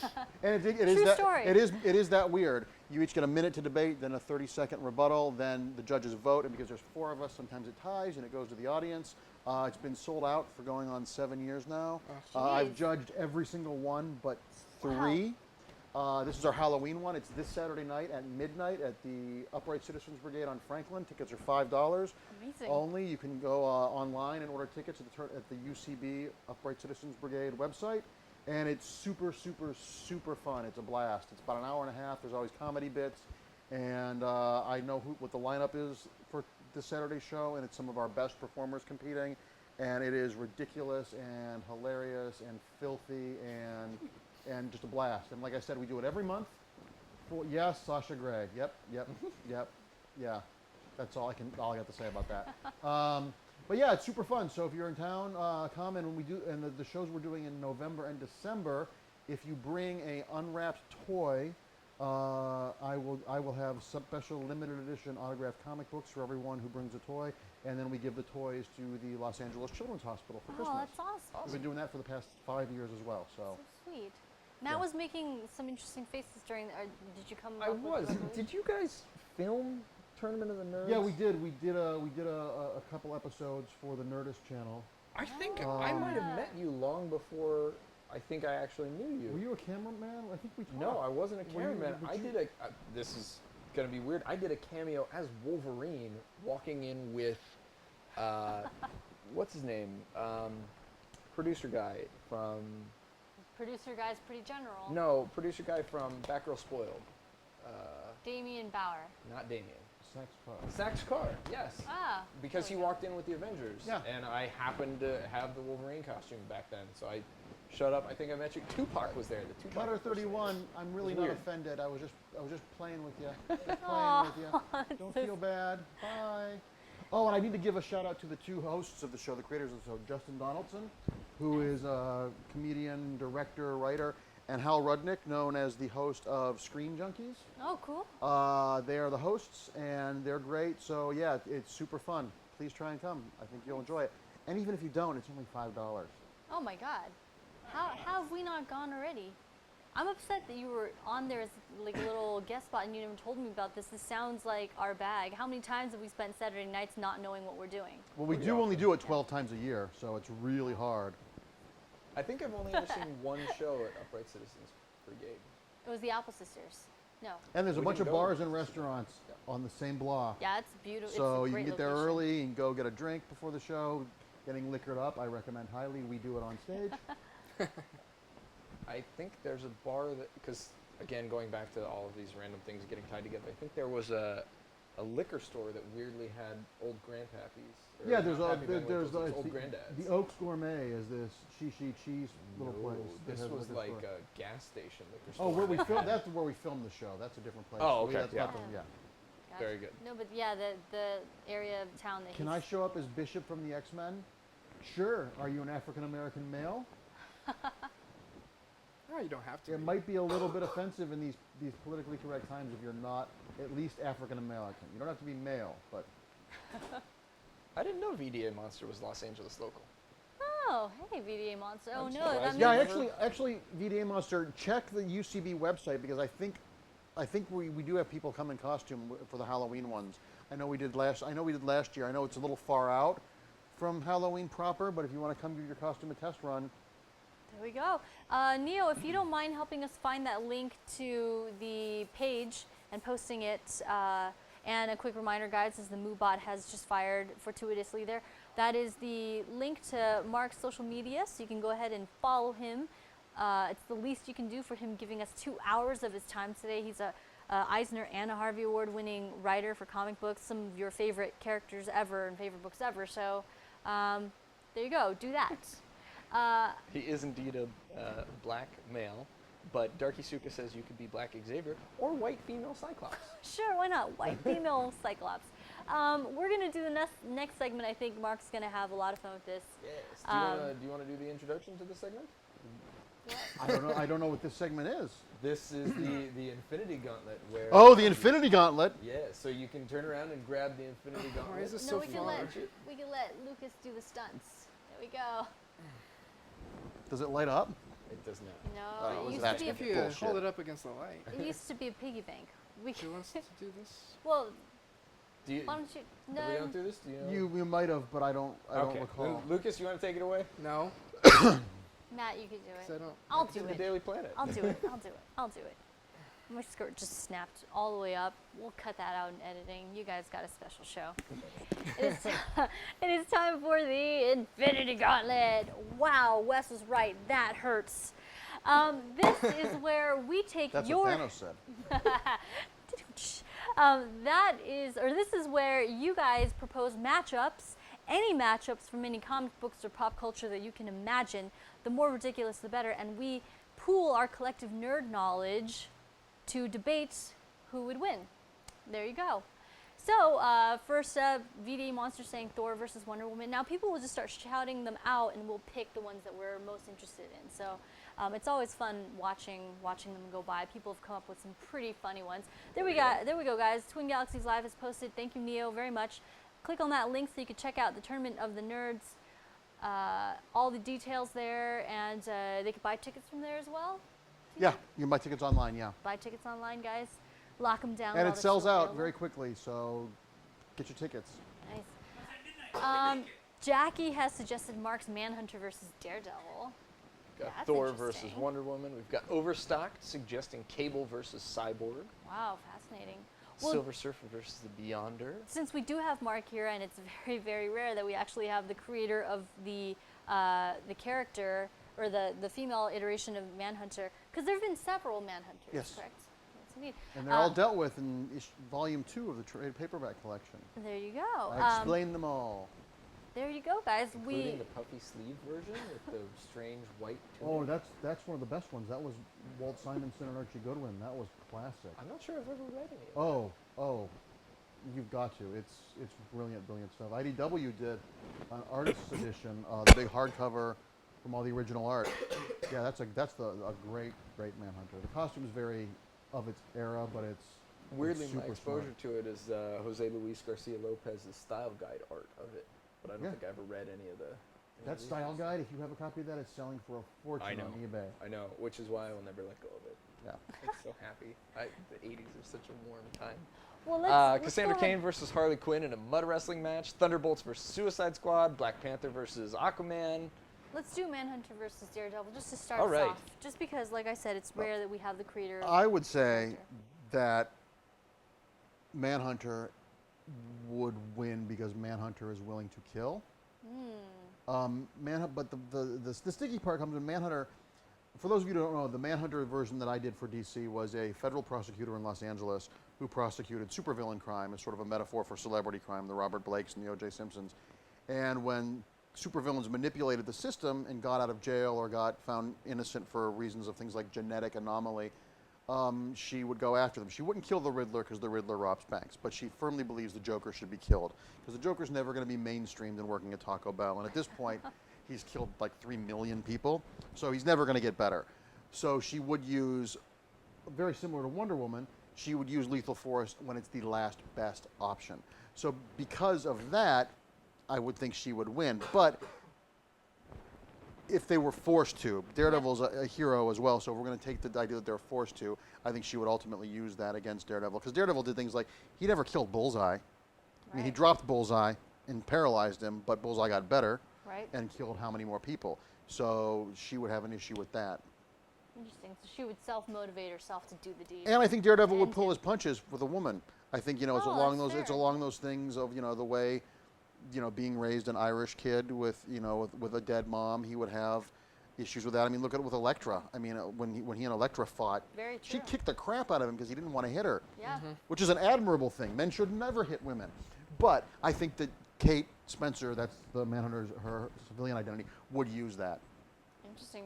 What do you guys think? Well, Lucas was shaking his head at first, but maybe the argument convinced him. What do you I think the Lucas? argument on the internet is going to be, I've never read Manhunter, so. Well, but you should. You should, absolutely. no, I am a part of that because I was thinking Martian Manhunter. I was like, oh, the female version of Martian Manhunter? Yeah, that would be Marsha They're like- Manhunter if it 'cause was I a female Martian, right? Well, I was thinking, like, why would Jackie pit, Miss Martian. Martian Manhunter against Daredevil, a human? So we'll pick characters people know. No, this is a nerd show. We're allowed to do nerd stuff. It was, if anything, it was a good reason for this being Twitch. This is mainly a video game playing, so their knowledge does tend to skew very mainstream. But at the same time, a credit to this show is that a lot of the people that are chiming in with the amazing level of knowledge that they have now were not comic book readers until they started following the show regularly. So they're a audience that we have a lot of faith in, learning new things and picking up new books and recommendations. And so it's been good to use that as an excuse to get you guys primed on Manhunter, the Manhunter that Marc that's a good Andreyko one. created. Plastic Man versus Mr. Fantastic. Ooh. Who can stretch the farthest? Plastic Man would win. Because Well- Plastic Man's crazy, and Reed is too smart and in his own head. Huh. That's an interesting take. What do you guys think? I disagree. Oh, bring it. I like Plastic Man. Been a fan of him since he had the old Filmation series way back when. I'm not talking about that Plastic Man. I'm talking about the original Plastic Man, the stuff that was in the 30s, the stuff Will Eisner worked on back in the day. That Plastic Man was psychotic. Even then. It was so weird that I think that he would be unexpected the way he would deal with Reed. Reed would use logic, and Reed is such a stick in the mud that I think that Reed is smarter if it was a battle of wits. But if it's a physical battle, I think Plastic Man would win. Here's why I disagree, though. Because of his intelligence and because Reed basically has the same powers, there's no way that Reed would have gone this long without experimenting on himself. He's like Batman. That sounds You like have slash to- fiction. Well, but you have to know what it is that makes you. So you know what it is that can take you out. he's a scientist. So he would have experimented and said, okay, if I expose myself to this, I lose my shape. This is going to be a problem, so I need to look out for these combinations of chemicals. So you get frozen. Given the choice in fighting, as soon as he sees that basically he's fighting himself, I think he would be smart enough to know how to beat himself. But Plastic Man, before he became Plastic Man, was a gangster and a killer. True. He fights dirty, and because he's kind of nuts, before I think that, you know, who's going to win if you have Bill Gates fighting a paranoid schizophrenic? Probably the paranoid schizophrenic, because they're not going to react in any way that's predictable. Interesting. It's true. Idea. But I think that in this situation, I Can you don't believe we're adults having I this know, conversation, right? by the way? It's I all feel like, for I feel you. like we're on, It's I feel like all we're for on, you. Face the nation. I think in this situation, basically the first move would go to Plastic Man, and he wouldn't expect Reed to be able to deal with it. So bullets, knives, whatever. Okay, fine. Very quickly, Plastic Man would understand that, oh shit, okay, this isn't just a person. But Plastic Man would make himself look like Sue. He would come to kiss Reed, and he would put himself down Reed's throat and chest burst out of Reed's chest. That's pretty. That's He could just bend out with it. That's why I don't think it would work. Because Only if he was activating it. It's not always. It's not like he's constantly gelatinous and stretchy. But I think I'm giving this one to Reed personally. I just think that Reed would be able to. He would be able to take advantage of the weaknesses that are inherent with these characters. I love how But polarizing so we've this got is. one vote each way. We turn it over to you guys. What do you think? I abstain. Seriously. I don't know enough about Plastic Man to be able to confirm nor deny what it is that you're suggesting. I don't know. I would say Reed. Because he's a 'Cause Marvel. Duh. Yes, I love his exactly. hair. And he has an I love amazing his beard hair. going on right now in Secret Wars. And that would win in a fight to the death? Yes. Okay. Plastic Man would be distracted. Be like, hey man, nice beard. And then, I don't know who. I feel like we've got a lot of new viewers. Like, this is the They're first like, time what that am I've I seen watching? Quasimodo and USC president. But Quasimodo continually has been having nerdgasms all episode long, so I guess that's a good thing. And USC president seems to be having a good time. Bye, so guys, Greg. thank you so much for joining us. Sorry Greg, we missed you. Oh my gosh.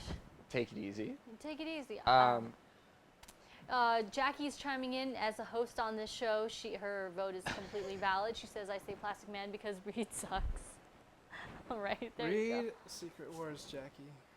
This is when you know that somebody's come up with a good matchup, when it actually takes this much thought to go back and forth. Absolutely. Let's see some more, guys. Come on, There were give a us some lot. more, come on. There were actually a ton that I can't remember now. So repeat them if you feel like they've got merit and that we need to be discussing them. Darkseid versus Apocalypse versus Thanos, not Thanatos. The whole everything. Thanos is a would- shortened version of Thanatos. Everything would be destroyed. Darkseid versus Apocalypse versus Thanos. Mhm. Well, Versus Apocalypse Doomsday. Apocalypse looks like a vacuum cleaner. Thanos is basically Marvel's Darkseid. Yeah. And Darkseid was created by Jack Kirby, so Darkseid wins. There you go. Deductive reasoning. There. Do you have it? It's funny that one actually comes up quite a bit on the show because people like stretching the possibilities of like what could happen when you take the most powerful beings ever. I don't know if we come to the same conclusion every time. What do we usually say? back and forth. I think it's Darkseid wins all the time. Does he? Superman But versus it depends Sentry. on the Infinity Gauntlet, is what we said. Because I think the first time Darkseid won, and I think the second time Thanos won. This has come up a few times too, Superman versus Sentry, because that one guy came on who was like all about Sentry. I feel like he was Sentry's like PR Well, manager. Superman would beat Sentry, but would Superman beat the Void is the question. But the Sentry has the power of 10 million suns. 10 million exploding suns. Yeah, so he has the power of 10 Exploding million suns. exploding suns. And what gives Superman power? Sunlight. Oh, that's a good point. We did not explore that. We missed loophole. the obvious. Done. Done so, guys. Flash versus Dazzler at But I mean, DDR. if he's too Dance powered Dance up, Revolution. Just That a dancing video. game. Oh, well, it depends on the music. That's true. If if it it was were if it was disco. disco, Dazzler would win it. But I bet the Flash does really bad white guy hip hop dance. There Like you the backwards hat. I think everybody had Lots one of those this. kids in high school. A lot of Running Man. Okay, no. We need the sound effect board, like an old radio show. He says Marc Andreyko is effing awesome. Yes, he is. Aren't you jealous? We get to experience him. Trust me, this will be enough for you for a long time. But don't be too jealous, because you guys are getting the experience too, and it's live. So if this you have any is questions real for time. him, Squirrel Girl versus Green Team. You know who the Green Team is? The original Green Team, or didn't Gail Simone just bring them back? it wasn't Gail Simone, but it was. No, it was. It was awful, is what it was. Art Balthazar. Yes. Yeah. Oh, it was the Teen Trillionaires. Yep. It was not the Teen Millionaires. It was the Teen Trillionaires. Yeah, I don't read either one of those. So be glad. This is so weird. I feel like we should do it just because it's weird. Aquaman versus Wolverine. We've done that, I think. Have we? There's no way we've done Aquaman versus Wolverine. Wolverine has a healing factor. So Aquaman. Okay, well we'll pick this. We'll pick this one as our last one because we only got 10 minutes left of the show, so we'll be moving into the Watchtower. Where we'll get your last questions in for Marc Andreyko. So we'll finish this out. We're gonna do Aquaman versus Wolverine. Oh, let's do another one because that one doesn't seems like. It's unfair. It's strange. Wolverine would win. Aquaman would win. I'm the hugest Wolverine fan. Aquaman would win. Wolverine's unkillable. He survived Hiroshima. Okay. Aquaman talks to dolphins. You can drown Wolverine. But he gets better. Didn't you see the end of X-Men First? Yes, but if X-Men you keep Age him of there, Apocalypse? he's gone. That's it. I don't know. We've stalemated. You would need other people. Solomon Grundy versus the You need Incredible other Hulk would be people a to bring him draw, because Solomon Grundy is immortal and can regenerate all the time, and the Hulk, if you get him mad enough, has a crazy healing factor. So now, if the Incredible Hulk got cut and bled on Solomon Grundy, and we had Solomon Hulky, he'd be stronger than the Hulk because he's immortal. Oh my God, I feel like I'm turning into a virgin again. Solomon Grundy can be killed. But he comes back. Right, but in the battle, he's lost. It's the battle versus It's the war. Who wins the battle versus who wins the war. We actually go into that a lot, but I think in this one, Hulk would win the battle, and we're just talking about the battle. The war. But when Hulk is relaxing and calm after the battle and chilling out and turns into puny Banner, Solomon Grundy grows up from the muck and pops him like a zit. Which is weird because we've seen him with the argument that we usually have with Hulk is he's tried to put a bullet in his brain and he wakes up and Hulk spits out the bullet. But that's because he's expecting it because he knows. Because Banner's committing suicide. If you snuck up behind him and popped his head off and he was like chilled out with an issue. I think you presented it one time. Where Bruce Banner was. Oh, I did present that. Yeah, Bruce Banner tried to kill himself. Yeah, no, a scientist shot him in the back of the head. Oh, that was in the Mark Wade thing where he got the stuff. Yeah. Yep. All right. Well, let's. But Grundy would smush his head. That's different than getting shot in the head. Fair. Yeah, there we go. We're going to use that as our last Infinity Gauntlet. Thank you guys so much for contributing those interesting matchups. Always a blast. Marc Andreyko would win. Are you kidding me? I would not take from the world this gem. So she's blinding me with flattery and she's going to cut my throat. Well, you said you wouldn't hit a woman, so you're kind of at a disadvantage. No, I said men shouldn't hit women. Oh, you did say you wouldn't. I didn't say there's no circumstance where I wouldn't hit a woman. Fair. All right. I wouldn't Hank Pym her. But if she came at me with a knife, I might throw down a little. He's like, I'm a gem. You can't deprive the world of this gem. All right, guys. It's excitement. It's time for the Watchtower, which is... Free-form, free-floating discussion about comic books where we'll chat whatever you guys want to be talking. The other hour and a half has been so structured and so I know, right? Absolutely, not at all. We've made it through all the rounds, all the discussions. Now it's just time to hang out and chat with Marc Andreyko for the final 7 minutes of the show. The 12 bench. Yeah. Goes fast, right? I know, right? Wow. I want to come back. This is fun. Yay! Back. We always love having cool guests on. Well, I love I love being able to interact with people like this. I think it's super fun because like I said, what we do is so isolated so often that these people obviously want to be here. They don't necessarily want to talk to me, but they want to be here. They're making an effort to be here, so you assume that there's an interest there. Absolutely. Did you already tell your Linda Carter story? I've written a bunch of them. There were 2 in the first Wonder Woman 77 special, which is completely sold out and out of print, and now goes for like $20 on eBay. I'm like, I wish I didn't give my comps away. And the second collection just came out 3 weeks ago, and that has a cheetah story a story with a new villain I created called Celsia, and a Halloween story featuring Solomon Grundy. Nice. Interesting. We have two things that I definitely want to bring in. I'll do Run Quickly's first because it's hilarious, and then we'll bring in the other one that I saw. Run Quickly says, can the one above all create a hot pocket so hot that even he couldn't eat it? No. Okay. The other question was 12 Bench wanted to know, Mark, what is the best story you've read with the worst art? Which I don't know if you can say because you work with so many of these people. Art is so subjective, and I know that sounds politically correct, but generally, if you're doing this and you are getting published, you're doing something right. There are artists that are super popular that everyone loves that I don't. There are artists that I love that other people don't. It's so subjective. The example I always use is whatever if you like it, it's working. I don't have to like everything. There are characters that are Deadpool is a character. I don't understand his appeal at all, but that doesn't mean he's not valid or viable as a character. I don't like avocados either. It doesn't mean that avocados should be eliminated from the world.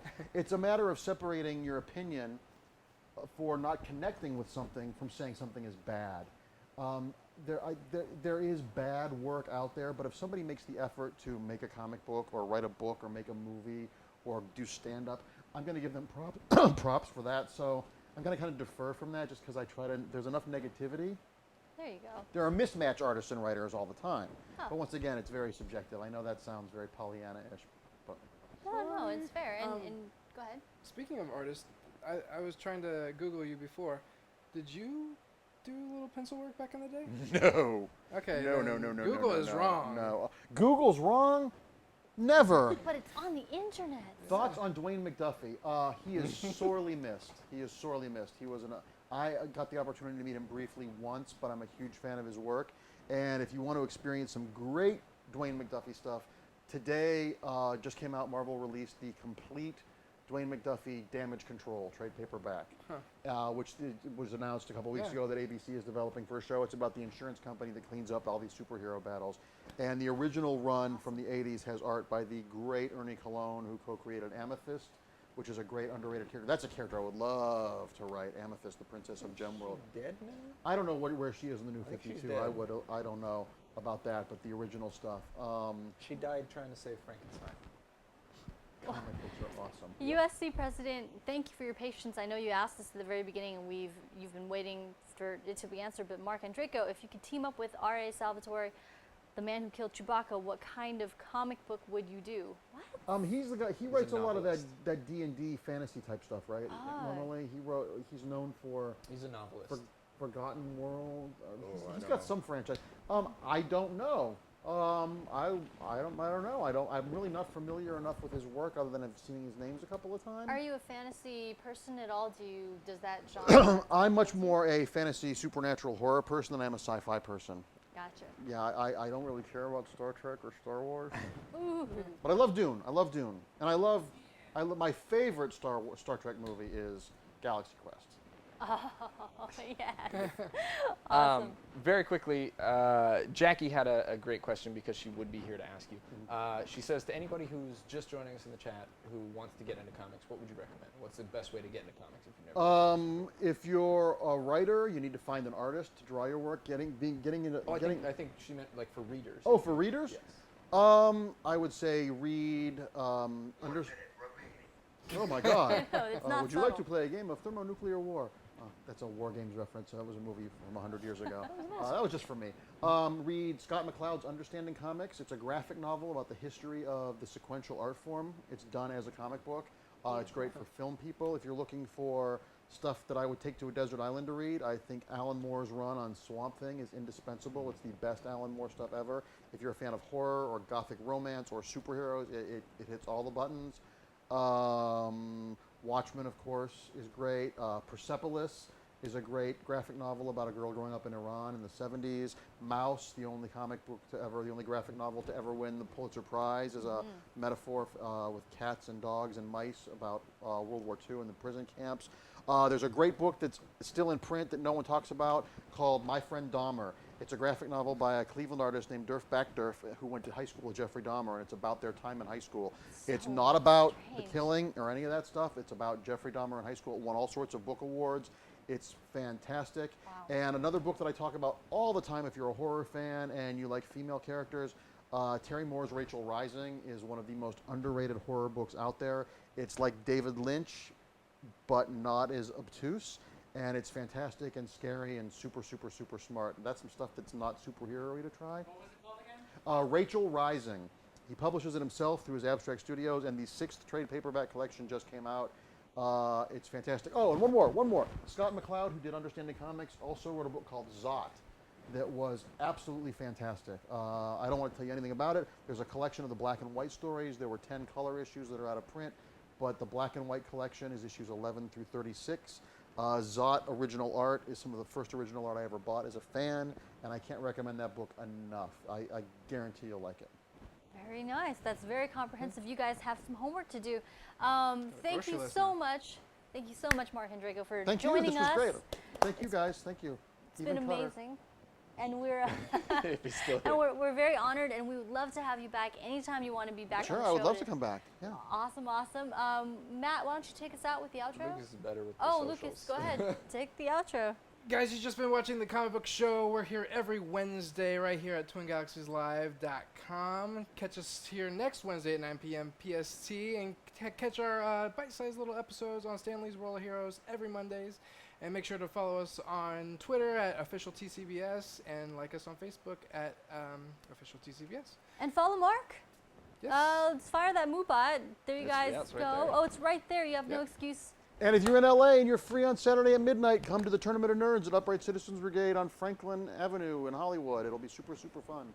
And if you do come say hi to me after the show that you came from seeing it on here. Awesome. And the 24th at Golden Apple. Yes, 24th at Golden Apple, trick-or-treat signing. Nice. And pick up Mulan Revelations in stores now. And can somebody do my laundry? Shit, that guy's gonna do it. Bye, guys.